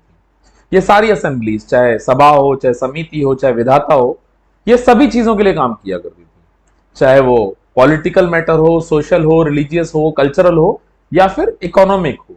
हर एक तरह के मैटर के लिए ये सभा, समिति, विधाता बैठा करते थे, अपना निर्णय लिया करते थे, चीजों को सुना करते थे, चीजों को नकारा करते थे, चीजों को प्रपोज किया करते थे, अपना मत दिया करते थे बेसिकली, और इस तरीके से पूरी पॉलिटी को चलाया जाता था। अब हम लोग बात करते हैं ट्राइबल कॉन्फ्लिक्ट की। ट्राइबल कॉन्फ्लिक्ट के बारे में आपको शुरुआत में एक चीज पता होगी जो मैंने आपको बताई थी, कि आर्यंस के इन्वेजन के बारे में मैंने बताया था, जो एक वाइडली एक्सेप्टेड थ्योरी है कि आर्यंस ने हिंदुस्तान के अंदर 2000 बीसी में यानी 2000 ईसा पूर्व आना शुरू किया। ठीक है, ये बेसिकली आर्यन थे जिन्होंने हिंदू कुश पर्वत पार किया और उसके बाद ये लोग हिंदुस्तान के अंदर एंटर किए। हिंदुस्तान में नॉन आर्यन लोग रहा करते थे और इन लोगों के बीच में युद्ध होना पूरी तरीके से लाजमी था। किसी भी कीमत पर ये नहीं चाहते थे कि कोई बाहर का आदमी आए और हमारे ऊपर अपना आधिपत्य जमाए या हमारी भूमि पर कदम रखे। ठीक है, फॉर एग्जाम्पल ये घटना 2000 BC की है जिसमें युद्ध हुआ आर्य वर्सेस नॉन आर्य। अब 500 साल बीत जाते हैं इसी घटना को। अब ये आर्य जो हैं यहां आकर बैठ चुके हैं। अब 1500 BC की मैं बात करता हूं, 1500 ईसा पूर्व की, 1500 BC की। अब यहां पर कोई और आर्य है और वो भी खैबर पास के थ्रू इस हिंदू कुश पर्वत को पार करके हिंदुस्तान आना चाहता है। अब इस आर्य का युद्ध दो लोगों से है, इन नॉन आर्यंस से भी है और इन आर्यंस से भी, राइट? क्योंकि ये आर्य जो 500 साल पहले हिंदुस्तान आ चुका है, इसके मुताबिक हिंदुस्तान अब इसी की भूमि है, क्योंकि पिछली 20 पीढ़ियों से लोग यहां पर रह रहे हैं। इसके पिता, इसके दादा, इसके परदादा, इसकी तमाम पुश्तें यहीं पर पैदा हुई। ठीक है, तो अब इन लोगों के हिसाब से ये इन्हीं की भूमि है। और अब जो कॉन्फ्लिक्ट है वो आर्य वर्सेस आर्य भी है और आर्य वर्सेस नॉन आर्य भी है, जो किसी जमाने में आज से 400-500-600 साल पहले आर्य वर्सेस नॉन आर्य ही हुआ करते थे। तो अब आर्य जो है वो दोनों तरह के कॉन्फ्लिक्ट्स देख रहे हैं, आर्य वर्सेस आर्य भी और आर्य वर्सेस नॉन आर्य भी। शुरुआती दौर की अगर मैं बात करूं तो 5 मुख्य क्लैन हुआ करती थी आर्यों की, जिन्हें पंचजन कहकर बुलाते थे, पुरुष, अनूस, यदूस, तुर्वासाज और द्रुहयुसूज। ठीक है, ये 5 मुख्य ट्राइब्स हुआ करती थे आर्यों की। और अगर मैं बात करूं तो आर्य जब किसी युद्ध के लिए जाते थे तो ऐसा नहीं था कि सीधा मुंह उठाया और लड़ने के लिए पहुंच गए। ठीक है, उनके पुरोहित हुआ करते थे बेसिकली, जो उनको लीड किया करते थे हर एक युद्ध में। ठीक है, पुरोहित उनका मार्गदर्शन किया करते थे और जो योद्धा वर्ग था बेसिकली वो उनका अनुसरण किया करता था। तो इसी तरीके से जो भरतवंशी थे या त्रिस्तु थे बेसिकली, जो रूलिंग आर्यन क्लैंस हुआ करती थी, इनको सपोर्ट करते थे पुरोहित वशिष्ठ, ऋषि वशिष्ठ, राइट? अब हम बात करते हैं दूसरी तरफ, राजा भरत के विरोधी थे तमाम राजा। तो इन राजा भरत का विरोध करने के लिए, सॉरी, इस भरत वंश का विरोध करने के लिए आर्य भी थे और नॉन आर्य भी थे, राइट? इस भरत वंश का विरोध करने के लिए आर्य राजा भी थे और नॉन आर्य राजा भी थे। इसी भरत वंश के एक राजा थे जिनका नाम हुआ है सुदास, महाराजा सुदास। तो इनका विरोध आर्य राजाओं के द्वारा भी हो रहा था, नॉन आर्य राजाओं के द्वारा भी हो रहा था। तो 5 मुख्य आर्य राजा और 5 मुख्य नॉन आर्य राजा, तो कुल मिलाकर 10। ऑल्दो इनकी गिनती 10 से ज्यादा थी, लेकिन मुख्यतः ये 10 राजा हुआ करते थे, मुख्यतः, राइट? जिनका युद्ध महाराजा सुदास के साथ हुआ था। इस युद्ध को हम लोग बैटल ऑफ 10 किंग्स कहकर भी बुलाते हैं या दशराज युद्ध कहकर भी बुलाते हैं हम लोग, दशराज युद्ध। यह दशराज युद्ध या बैटल ऑफ 10 किंग्स पुरुषनी नदी के तट पर हुआ था, पुरुषनी नदी के किनारे हुआ था। और इसमें जो मैंने बताया भरतवंशी महाराजा सुदास जो थे बेसिकली, इनको लीड कर रहे थे मुनि वशिष्ठ, और जो 10 राजाओं का समूह था बेसिकली उसको लीड कर रहे थे मुनि विश्वामित्र, राइट? तो जैसा मैंने आपको बताया, बाद में आने वाले जो आर्य राजा हुआ करते थे उनके युद्ध नॉन आर्य से भी हुए और आर्य से भी हुए। तो बिल्कुल सेम सिचुएशन भरतवंशी राजा सुदास के सामने आकर खड़ी हो गई, क्योंकि उनका विरोध करने के लिए 5 आर्य राजा थे और 5 नॉन आर्य राजा थे, राइट? ऑल्दो इनकी गिनती और भी ज्यादा थी, लेकिन मुख्य रूप से 10 राजा हुआ करते थे, जिस वजह से इस युद्ध को बैटल ऑफ 10 किंग्स कहकर बुलाया गया या दशराज युद्ध कहकर बुलाया गया। इसमें महाराजा सुदास को लीड करने के लिए मुनि वशिष्ठ थे जो भरतवंशी राजा थे, और उसी तरीके से ये आर्य थे। इसी तरीके से 5 आर्य राजा और ये 5 नॉन आर्य राजा, इस समूह को लीड कर रहे थे मुनि विश्वामित्र। यह युद्ध हुआ पुरुषनी नदी के तट पर, जिसका जिक्र ऋग्वेद में किया गया है। और इस युद्ध में महाराजा सुदास जो है बेसिकली वो विजयी साबित हुए। उन्होंने अपना प्रभुत्व सभी जगहों पर स्थापित किया और इन सभी राजाओं को हार का मुख देखना पड़ा। तो इस घटना को बेसिकली हम लोग दशराज युद्ध के नाम से जानते हैं। हालांकि बाद में ऐसा लगता है कि जो भरत थे और जो पुरु थे, ये लोग मिलकर बने कुरु। ये वही कुरु हैं जिनका जिक्र आप लोगों ने महाभारत में भी सुना होगा, जहां पर आप देखते हैं कि कुरु महाजनपद की दो राजधानियां थी, एक हस्तिनापुर थी, एक इंद्रप्रस्थ थी। एक और महाजनपद था जिसकी दो राजधानी थी, अवंती।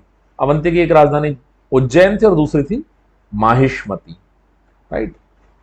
तो अभी हम लोगों ने पॉलिटिकल सिनेरियो जो है वो डिस्कस किया ऋग्वैदिक काल का। अब हम लोग बात करते हैं इकोनॉमी के बारे में, उनकी अर्थव्यवस्था किस तरह की हुआ करती थी। तो बिल्कुल जाहिर सी बात है, जैसा मैंने आप लोगों को बताया कि उनकी इकोनॉमी, उनकी अर्थव्यवस्था पशुचारण पर निर्भर करती थी। ठीक है, कैटल रियरिंग के ऊपर बेस्ड थी पूरी तरीके से। पेस्टल इकोनॉमी थी, ग्रामीण इकोनॉमी थी। राइट। और खेती जो थी वो सेकेंडरी थी। खेती जमीन पर होती है और खेती का उतना महत्व तो नहीं था, तो जमीन का भी उतना महत्व नहीं था। जमीन इसी वजह से कोई प्रॉपर्टी के तौर पर काउंट नहीं की जाती थी। इकोनॉमी हमारी पशुपालन के ऊपर निर्भर करती थी, इसी वजह से प्रॉपर्टी भी पशु ही हुआ करते थे। उसमें भी मुख्य तौर से जो प्रॉपर्टी को माना जाता था वो माना जाता था गाय को। ठीक है, तमाम तरह के जानवरों को ये लोग पालते थे, चाहे उसमें गाय हो, बकरी हो, बफेलोज हो, शीप्स हो, हॉर्सेज हो, तमाम तरह के जानवरों को आर्य लोग जो है वो पाला करते थे, उनका डोमेस्टिकेशन किया करते थे। ठीक है, इन सब में जैसे मैंने आपको बताया सबसे मुख्य जो पशु था वो गाय थी, काव, जिसको ऋग्वेद में अघन्य कहकर बुलाया गया है। राइट, कि इसका वध नहीं किया जा सकता, गाय को मारा नहीं जा सकता। ठीक, गाय अघन्य है। जिस आदमी के पास जितनी ज्यादा गाय, वो उतना ही ज्यादा अमीर, वो उतना ही ज्यादा बड़ा।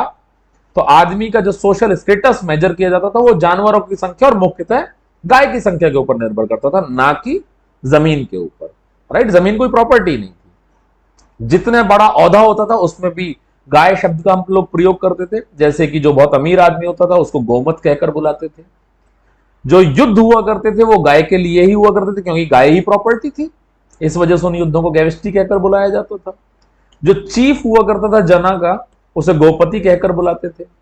और लड़की को बेसिकली दोहित्री कहकर बुलाया जाता था, जो गाय दूध निकाला करती थी। राइट। एग्रीकल्चर के बारे में मैंने आपको बताया, सेकेंडरी चीज थी। इकोनॉमी में इसका कोई खास महत्व तो नहीं था।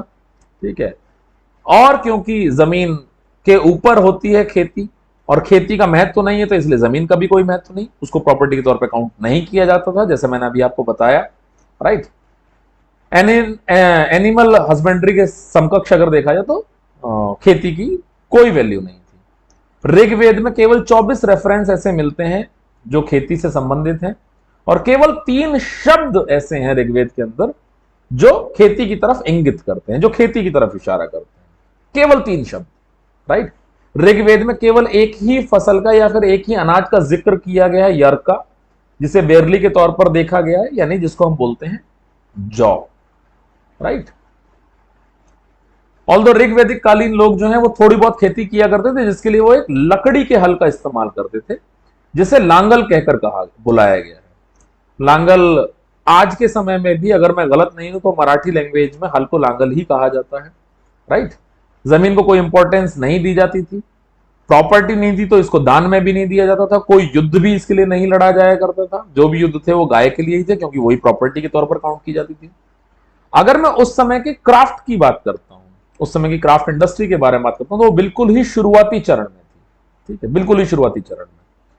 और अगर मैं बात करूं जो कारीगर हुआ करते थे वो बहुत प्राइमरी स्टेज पर ही थोड़ी बहुत चीजें बनाया करते थे। पॉटर्स हुआ करते थे जो मिट्टी के बर्तन बुलाते थे। इन पॉटर्स को बेसिकली कुलाल कहकर बुलाया जाता था। ऋग्वेद में पॉटर्स को कुलाल कहकर बुलाया गया। उसके अलावा पहिए बनाने वाले हुआ करते थे, उसके अलावा लेदर बनाने वाले भी हुआ करते थे, चमड़े का काम करते थे। ऋग्वेद में कहीं पर भी कॉटन का जिक्र हम लोगों को नहीं मिलता है। ऋग्वेद जो लगभग 1500 बीसी के आसपास कंपाइल किया गया, और मेहरगढ़ जो लगभग 7000 बीसी की साइट है। राइट, 7000 बीसी, तो इससे 5-5,500 साल पुरानी साइट है ये। इसमें यह कहा गया कि मेहरगढ़ जो नवपाषाणकालीन साइट है, ये लोग थे जिन्होंने सबसे पहले विश्व में कॉटन प्रोड्यूस करी। इसको प्री हड़प्पन कल्चर से जोड़कर देखा जाता है मेहरगढ़ को, which is situated in Pakistan now days. आज के समय में मेहरगढ़ पाकिस्तान में है, राइट। तो उन लोगों ने सबसे पहली बार कॉटन बनाई, और क्योंकि प्री हड़प्पन पीरियड से वो लोग जुड़े हुए हैं, और हड़प्पा के लोगों को कॉटन प्रोड्यूस करने की वजह से ग्रीक लोग सिंडन कहकर बुलाते थे, क्योंकि सिंध नदी के तट पर थे और कॉटन ये लोग प्रोड्यूस करते थे, इस वजह से उन्हें लोग सिंडन कहकर बुलाते थे। लेकिन खेती इतनी कम थी ऋग्वैदिक काल में कि ऋग्वेद में कॉटन जैसी खेती का भी जिक्र नहीं किया गया। कपास का कहीं पर कोई जिक्र नहीं मिलता है। हाँ, ऋग्वेद में अयास का जिक्र मिलता है, और अयास को ऋग्वेद में लोहा नहीं माना गया है। ज्यादातर लोगों को मानना है कि या तो ये कॉपर होगा या फिर ये ब्रॉन्ज होगा। उसका भी एक कारण है, वो इस कारण इसी तारीख में छुपा हुआ है। ऋग्वेद लिखा गया लगभग 1500 बीसी के आसपास, और लोहे का प्रयोग वर्ल्ड वाइड अगर मैं कहूं तो शुरुआत होती है 1300 बीसी के आसपास, 1300 बीसी में, ठीक है, 1300 ईसा पूर्व, यानी कि उसके बाद में। तो बट ऑब्वियस सी बात है, जिस समय तक लोहे का प्रयोग ही शुरू नहीं हुआ था, और वो शब्द अगर अयास जैसा शब्द ऋग्वेद के अंदर है, तो सीधा सीधा मतलब यह है कि वो लोहे से संबंधित नहीं होगा, वो कॉपर या ब्रॉन्ज से ही संबंधित होगा, राइट। इकोनॉमी जो थी जनरली वो एक्सचेंज में ही चलती थी कि भाई मैंने तुम्हें ये दी, तुम उसके बदले में मुझे ये दे दो, जिससे बार्टर डील कहा जाता है बेसिकली, राइट। तो in an economy dominated by the cattle breeding and the rearing, the market oriented economic exchange played a very insignificant role. Hence money has no role to play and no coins were in vogue, ठीक है। तो ज्यादातर सारी चीजें, ज्यादातर सारी deals जो हुआ करती थी वो एक्सचेंज में होती थी, लेकिन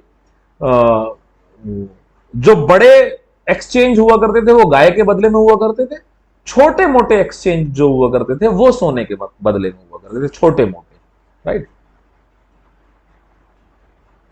अब बात करते हैं वेल्थ की। तो जैसा मैंने आप लोगों को बताया था कुछ देर पहले कि जो दास और दस्यूज हुआ करते थे, स्लेवरी की जब मैं बात कर रहा था, तो मैंने आपको बताया स्लेवरी एक इंस्टीट्यूशन नहीं था। आदमी को रोटी खाने के लिए, आदमी को जिंदा रहने के लिए मेहनत मजदूरी करने की आवश्यकता नहीं थी, राइट। क्यों? क्योंकि ऋग्वैदिक इकोनॉमी एक गिफ्ट इकोनॉमी हुआ करती थी। मैंने शायद उस समय आपको बताया भी कि ऋग्वेद में तमाम बार अंश और भाग जैसे शब्द हमें सुनने को मिलते हैं। इसका मतलब क्या हुआ? डिस्ट्रीब्यूशन और रीडिस्ट्रीब्यूशन, लोगों का हिस्सा उन तक पहुंचाया जाया करता था, समाज में हिस्सा जो है बांटा जाया करता था, राइट। जो मैंने आपको बताया था कि एक समानतावादी समाज हुआ करता था ऋग्वैदिक कालीन जो समाज था, राइट। तो इकोनॉमी जो थी वो एक गिफ्ट इकोनॉमी आप इसे बोल सकते हैं। अब हम लोग बात करते हैं ऋग्वैदिक कालीन रिलीजियन और फिलॉसफी की, राइट। क्योंकि हम लोगों ने डिस्कस किया समाज के बारे में, हम लोगों ने डिस्कस किया पॉलिटी के बारे में, हम लोगों ने डिस्कस किया इकोनॉमी के बारे में। अब इतिहास का चौथा चरण, जिसे हम रिलीजियस बिलीफ्स के नाम से ये बोलते हैं, धार्मिक मत भी बोलते हैं, उस चीज को हम लोग डिस्कस करते हैं। तो बहुत ही साधारण धार्मिक मत हुआ करते थे, बहुत ही साधारण रूप से हम लोग अपनी धार्मिक भावनाओं को प्रकट किया करते थे। और तो बहुत सारे भगवानों का जिक्र ऋग्वेद में देखने को मिलता है, लेकिन सच बात यह है कि हम लोगों ने मुख्यतः नेचर की ही पूजा की है, प्रकृति के ही उपासक हुआ करते थे ऋग्वैदिक कालीन लोग जो हुआ करते थे। उन प्रकृति के एलिमेंट्स को हम मानव रूप में पूजते थे, ये एक अलग चीज है, लेकिन हम लोग पूजा प्रकृति की ही करते थे। अच्छा, इसी वजह से मैं कई बार ये कहता हूं कि ऋग्वैदिक कालीन लोग हमसे कहीं ज्यादा एडवांस थे। क्यों? क्योंकि वो लोग एक्चुअली उस चीज की पूजा करते थे जो हमारे जीवन का आधार होते हैं। जैसे कि वो लोग पानी की पूजा करते थे, हवा की पूजा करते थे, जमीन की पूजा करते थे। पानी को पीने से हमारी प्यास बुझती है, हवा से हम लोग ऑक्सीजन लेते हैं, सांस लेते हैं। अगर मैं बात करूं जमीन की, तो उस पर हम लोग रहते हैं, उससे उगा हुआ अन्न हम लोग खाते हैं, राइट। उसके अलावा भी तमाम तूफानों की पूजा करते थे, क्योंकि वो भी एक नेचर का ही रूप है। कहीं ऐसा तो नहीं है कि वो तूफान की चपेट में हम लोग आ जाएं, या बिजली हमारे ऊपर गिर जाए, या किसी तरह कोई नुकसान हो जाए, करेक्ट। उगते हुए भोर, मतलब तो सूरज के समय पर जो भोर होती है, जो सुबह होती है, जिस धूप में विटामिन डी होता है, ठीक है, हम लोग उसको उषा के रूप में पूजते थे। तो तमाम चीजें जो हमारे जीवन का आधार है, हम उन सब चीजों की पूजा किया करते थे, भले ही उनको तमाम अलग अलग भगवानों के रूप में मानते हो और उन भगवानों को हम लोग मानव रूप में पूजते हो, वो एक अलग चीज है। लेकिन जो मुख्यतः हमारी आस्था का आधार था वो थी नेचर, वो थी प्रकृति। अच्छा, आज के समय में अगर मैं बात करूं, तब से 3500 साल बाद, 3500 साल बाद जो आज का समय है, मैंने क्लास की शुरुआत में भी आपको बताया था कि हम लोग आज के समय उन लोगों से पूरी तरह विपरीत हो चुके हैं। हम इन्हीं चीजों को प्रदूषित करने के लिए एड़ी चोटी के सारे जोर लगा रहे हैं, राइट। हम लोग जल को प्रदूषित कर रहे हैं, हम लोग वायु को प्रदूषित कर रहे हैं, जमीन को प्रदूषित कर रहे हैं, हम क्या नहीं कर रहे हैं, हम क्या नहीं कर रहे हैं? क्यों? क्योंकि हम लोगों ने अपने आप को इस दुनिया का मालिक समझना शुरू कर दिया है। ठीक है, हम लोग ये भूल गए कि हम लोग यहाँ पर एक किराएदार की तरीके से हैं, कुछ समय गुजारेंगे और चले जाएंगे। एक बिल्कुल सिंपल सा उदाहरण देता हूं, अगर हम किसी किराए के मकान में रहते हैं और उस मकान की दीवार पर कोई कील गाड़ते हैं, तो वो कील उस दीवार में नहीं लगती, मकान मालिक की छाती में जाकर गड़ जाती है सीधे सीधे। उसे लगता है हे भगवान मेरे मकान का क्या होगा। लेकिन हम लोग ये नहीं सोचते कि हम जिस पृथ्वी पर किराएदार हैं, उस पृथ्वी की छाती में हम लोगों ने कितनी कील गाड़ दी है, उसको हम कितना ज्यादा नुकसान पहुंचा चुके हैं। राइट। तो ऋग वैदिक कालीन लोग थे, वो नेचर की पूजा किया करते थे, प्रकृति के उपासक हुआ करते थे। तीन तरह के भगवान उस समय थे मुख्यतः, टेरेस्ट्रियल गॉड्स, एटमॉस्फेरिक गॉड्स और हेवनली गॉड्स। टेरेस्ट्रियल गॉड्स जिसमें पृथ्वी आ गया, सोम आ गया, अग्नि आ गई। अच्छा, अग्नि को ऋग्वैदिक काल में एक और माध्यम के रूप में देखा जाता था। अग्नि को यह माना जाता था कि ये इंसान के और भगवान के बीच का संबंध जो है वो अग्नि से ही है। इसीलिए जब हम यज्ञ करते थे, या आज के समय भी जब यज्ञ करते हैं और हम जो आहुति चढ़ाते हैं, उस आग में जो हम लोग आहुति चढ़ाते हैं, उसको ये माना जाता है कि हम सीधे भगवान तक उस चीज को पहुंचा रहे हैं। राइट। तो अग्नि का बहुत ज्यादा इंपॉर्टेंस था। अगर मैं ऋग्वेद के समय की बात करूं, ऋग्वेद में कुल मिलाकर 1028 मंत्र हैं, और इन 1028 मंत्रों में से if I am not wrong 200 मंत्र अग्नि को ही समर्पित हैं। और कुल मिलाकर जो अग्नि का जिक्र हुआ है वो 219 बार हुआ है ऋग्वेद में। ठीक है। ऑल तो जो सबसे ज्यादा जिक्र हुआ है ऋग्वेद के लिए, ऋग्वेद में, वो 250 बार इंद्र क्या हुआ है। 250 मंत्र ऐसे हैं, 250 भजन ऐसे हैं जो इंद्र को समर्पित हैं। राइट। तो तीन तरह के भगवान थे, जैसे मैंने आपको बताया, पृथ्वी संबंधी, वायुमंडल संबंधी और दिव्य। तो वायुमंडल में जैसे इंद्र हो गए, वायु हो गए, मरुत हो गए। उसके अलावा हेवनली गॉड्स, वरुण हो गए, दयायुस हो गए यानी आकाश के देवता। ठीक है, सूर्य हो गए, सावित्री, पुष्ण, विष्णु। ये अलग अलग तरह के भगवान उस समय पर हुआ करते थे। राइट। वरुण जो थे, इनका प्रोमिनेंट प्लेस था, काफी ऊंचा स्थान था इन सभी देवताओं में, और इनको जो है बेसिकली आकाश का देवता भी कहा गया, और मोरल ऑर्डर्स का, आदमी को सही रास्ते पर रखने वाला देवता कहा गया वरुण को बेसिकली। अगर मैं इंद्र की बात करूं, जिनको थंडर स्टॉर्म्स का देवता कहा गया है, राइट, इनका बहुत ऊंचा स्थान था। मैंने आपको बताया कुल मिलाकर 250 मंत्र इंद्र को ही समर्पित हैं। राइट। उसके अलावा ऋग्वेद में और तमाम श्रद्धा, मन्यु, उषा, इन देवी देवताओं को भी जिक्र किया गया है। श्रद्धा यानी विश्वास, किसी चीज में फेथ। ठीक है। मन्यु एंगर का देवता, क्रोध का देवता। राइट। उसके अलावा उषा, भोर जो होती है, सुबह सुबह जब सूर्य उग रहा होता है, सूर्य के जस्ट उगने से भी पहले का जो समय होता है, जिसे हम लोग भोर के नाम से जानते हैं। राइट। उसके अलावा ऋग्वेद में परी और अप्सरा, इन सब चीजों का भी जिक्र किया गया है। राइट। अच्छा, इन भगवानों को संतुष्ट करने के लिए चढ़ावा, जैसे दूध का, घी का, इन सब चीजों को चढ़ावा किया जाता था अग्नि के माध्यम से। जो यज्ञ किया जाया करता था बेसिकली, उस चीज में इन चीजों को चढ़ावा दिया जाता था। राइट। और इस चीज पर वाकई में काफी जोर दिया जाता था, इस चीज की वाकई में काफी ज्यादा इंपॉर्टेंस हुआ करती थी। ठीक है। ये माना जाता था कि हम अग्नि के माध्यम से, इस आहुति के माध्यम से ईश्वर को प्रसन्न कर रहे हैं, और वो हम पर अपनी कुदृष्टि नहीं लाएगा, सुदृष्टि ही डालेगा, हमारी जिंदगी में खुशियां ही भरेगा। राइट। अद्वैतवाद की भावना थी कि ईश्वर एक है, भले ही हम उसे अलग अलग भगवानों के रूप में अलग अलग माध्यमों से, अलग अलग तरीकों से पूज रहे हैं। ठीक है। जैसे इंद्र की पूजा कर रहे हैं, वायु की पूजा कर रहे हैं, मरुत की पूजा कर रहे हैं, पुष्ण की पूजा कर रहे हैं, उषा की पूजा कर रहे हैं, अग्नि की पूजा कर रहे हैं, पृथ्वी की पूजा कर रहे हैं, सूर्य की पूजा कर रहे हैं। भले ही हम अलग अलग रूप में पूज रहे हैं, अलग अलग तरीके से पूजा कर रहे हैं, लेकिन तब भी मान्यता यह थी कि ईश्वर एक ही है, एक ही। ठीक है। सिर्फ संत ऋषि उसको अलग अलग तरीके से डिस्क्राइब करते हैं, इसके अलावा कुछ भी नहीं। अगर मैं इंपॉर्टेंट गॉड्स की बात करूं तो Indra, one of the most important God of that time, 250 भजन इनको समर्पित थे। ठीक है। अग्नि की अगर मैं बात करूं तो पृथ्वी का पुत्र कहा गया, और जैसे मैंने आपको बताया बहुत ज्यादा इंपॉर्टेंस थी, 200 मंत्र अग्नि को लेकर अग्नि को समर्पित हैं। उसके अलावा वरुण एथिक्स और मोरालिटी के जो देवता हुए, राइट, इनका काफी ऊंचा स्थान था। उसके अलावा सोम की अगर मैं बात करूं, सोम को भी देवता की जगह पर ही रखा गया है। पूरा 9th चैप्टर जो है, जो 9वां मंडल है बेसिकली ऋग्वेद का, वो सोम को ही समर्पित है पूरी तरीके से। राइट। उसके अलावा रुद्र हुआ, जो गर्जने वाला भगवान हुआ, जिससे लोग डरा करते थे कि भाई इस भगवान की कुदृष्टि हमारे ऊपर ना पड़े। पुषण जो जंगलों का देवता हुआ, ठीक है। उसके अलावा यम मृत्यु के देवता हुए, उसके अलावा सूर्य हुए एनर्जी के देवता, प्रकाश के देवता। सावित्री बहुत इंपॉर्टेंट, जिनको गायत्री मंत्र बेसिकली जो ऋग्वेद में है वो इन्हीं सावित्री माता को ही समर्पित है पूरी तरीके से, राइट। उषा जिनके बारे में मैंने आपको बताया कि मदर ऑफ गॉड्स, भगवानों की मां, ठीक है, जो सुबह सुबह का समय हुआ करता था, भोर की देवी, राइट। गॉडेस ऑफ एटर्निटी, पवित्रता, ठीक है। पृथ्वी, वायु, अश्विन, ये तमाम भगवान उस समय पर हुआ करते थे। तो आज इस क्लास में हम लोगों ने बहुत ज्यादा डिटेल में डिस्कस किया ऋग्वैदिक काल के बारे में, वैदिक काल के बारे में। स्पेशली आज की जो क्लास थी वो ऋग्वैदिक काल से जुड़ी हुई थी, यानी प्रारंभिक वैदिक काल से। इन वेदों को किन्होंने लिखा, उन आर्यों के बारे में, उन आर्यों का मूल कहां से था, बेसिकली उन लोगों ने क्या क्या संभावनाएं, क्या क्या सबसे ज्यादा वाइडली एक्सेप्टेड थ्योरी है कि वो आर्य कहां से हिंदुस्तान के अंदर आए, किस समय पर आए, किस तरीके से आए, राइट, किन किन रास्तों से होकर गुजरे। उसके अलावा उन्होंने और कौन कौन से वेद लिखे लेटर वैदिक काल में, ये सारी चीजें हम लोगों ने डिस्कस करी।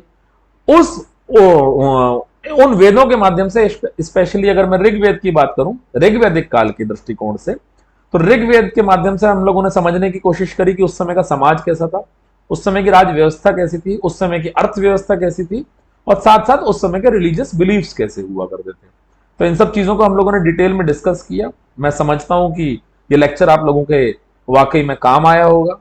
आप लोग प्लीज इस टेलीग्राम चैनल को ज्वाइन करें। उसके अलावा अगर आप लोगों ने अभी तक हमारा यूट्यूब चैनल सब्सक्राइब नहीं किया तो इसे सब्सक्राइब करें। अगर आपको हमारी क्लासेस, हमारे वीडियोस पसंद आते हैं, लाइक करें, कमेंट करें, शेयर करें, और बेल आइकन दबाना बिल्कुल भी ना भूलें। आप लोग हमें फॉलो कर सकते हैं हमारे फेसबुक पेज पर और लिंक्डइन पेज पर भी। एक बहुत जरूरी चीज मैं आप सभी लोगों से कहूंगा कि अगर आप लोग ड्राइव करते हैं, टू व्हीलर ड्राइव करते हैं, तो हेलमेट जरूर लगाएं। फोर व्हीलर में बैठते हैं या फोर व्हीलर ड्राइव करते हैं तो आप सभी लोग सीट बेल्ट का प्रयोग करें। जब तक वैलिड लाइसेंस आपके पास ना हो तब तक ड्राइव बिल्कुल भी ना करें, बिल्कुल भी ना करें। एक वैलिड लाइसेंस लेने के बाद ही ड्राइव करें। अपना ख्याल रखें। आप अपने माता पिता के लिए बेशकीमती हो, आप इस देश का भविष्य हो, राइट। और इस संसार के भविष्य के तहत आई रिक्वेस्ट एवरीवन कि आप सभी लोग जल बचाएं, इस प्रकृति को बचाएं, अपने देश को बचाएं, अपनी दुनिया को बचाएं। Thank you so much, good luck, best of luck, and all the very best.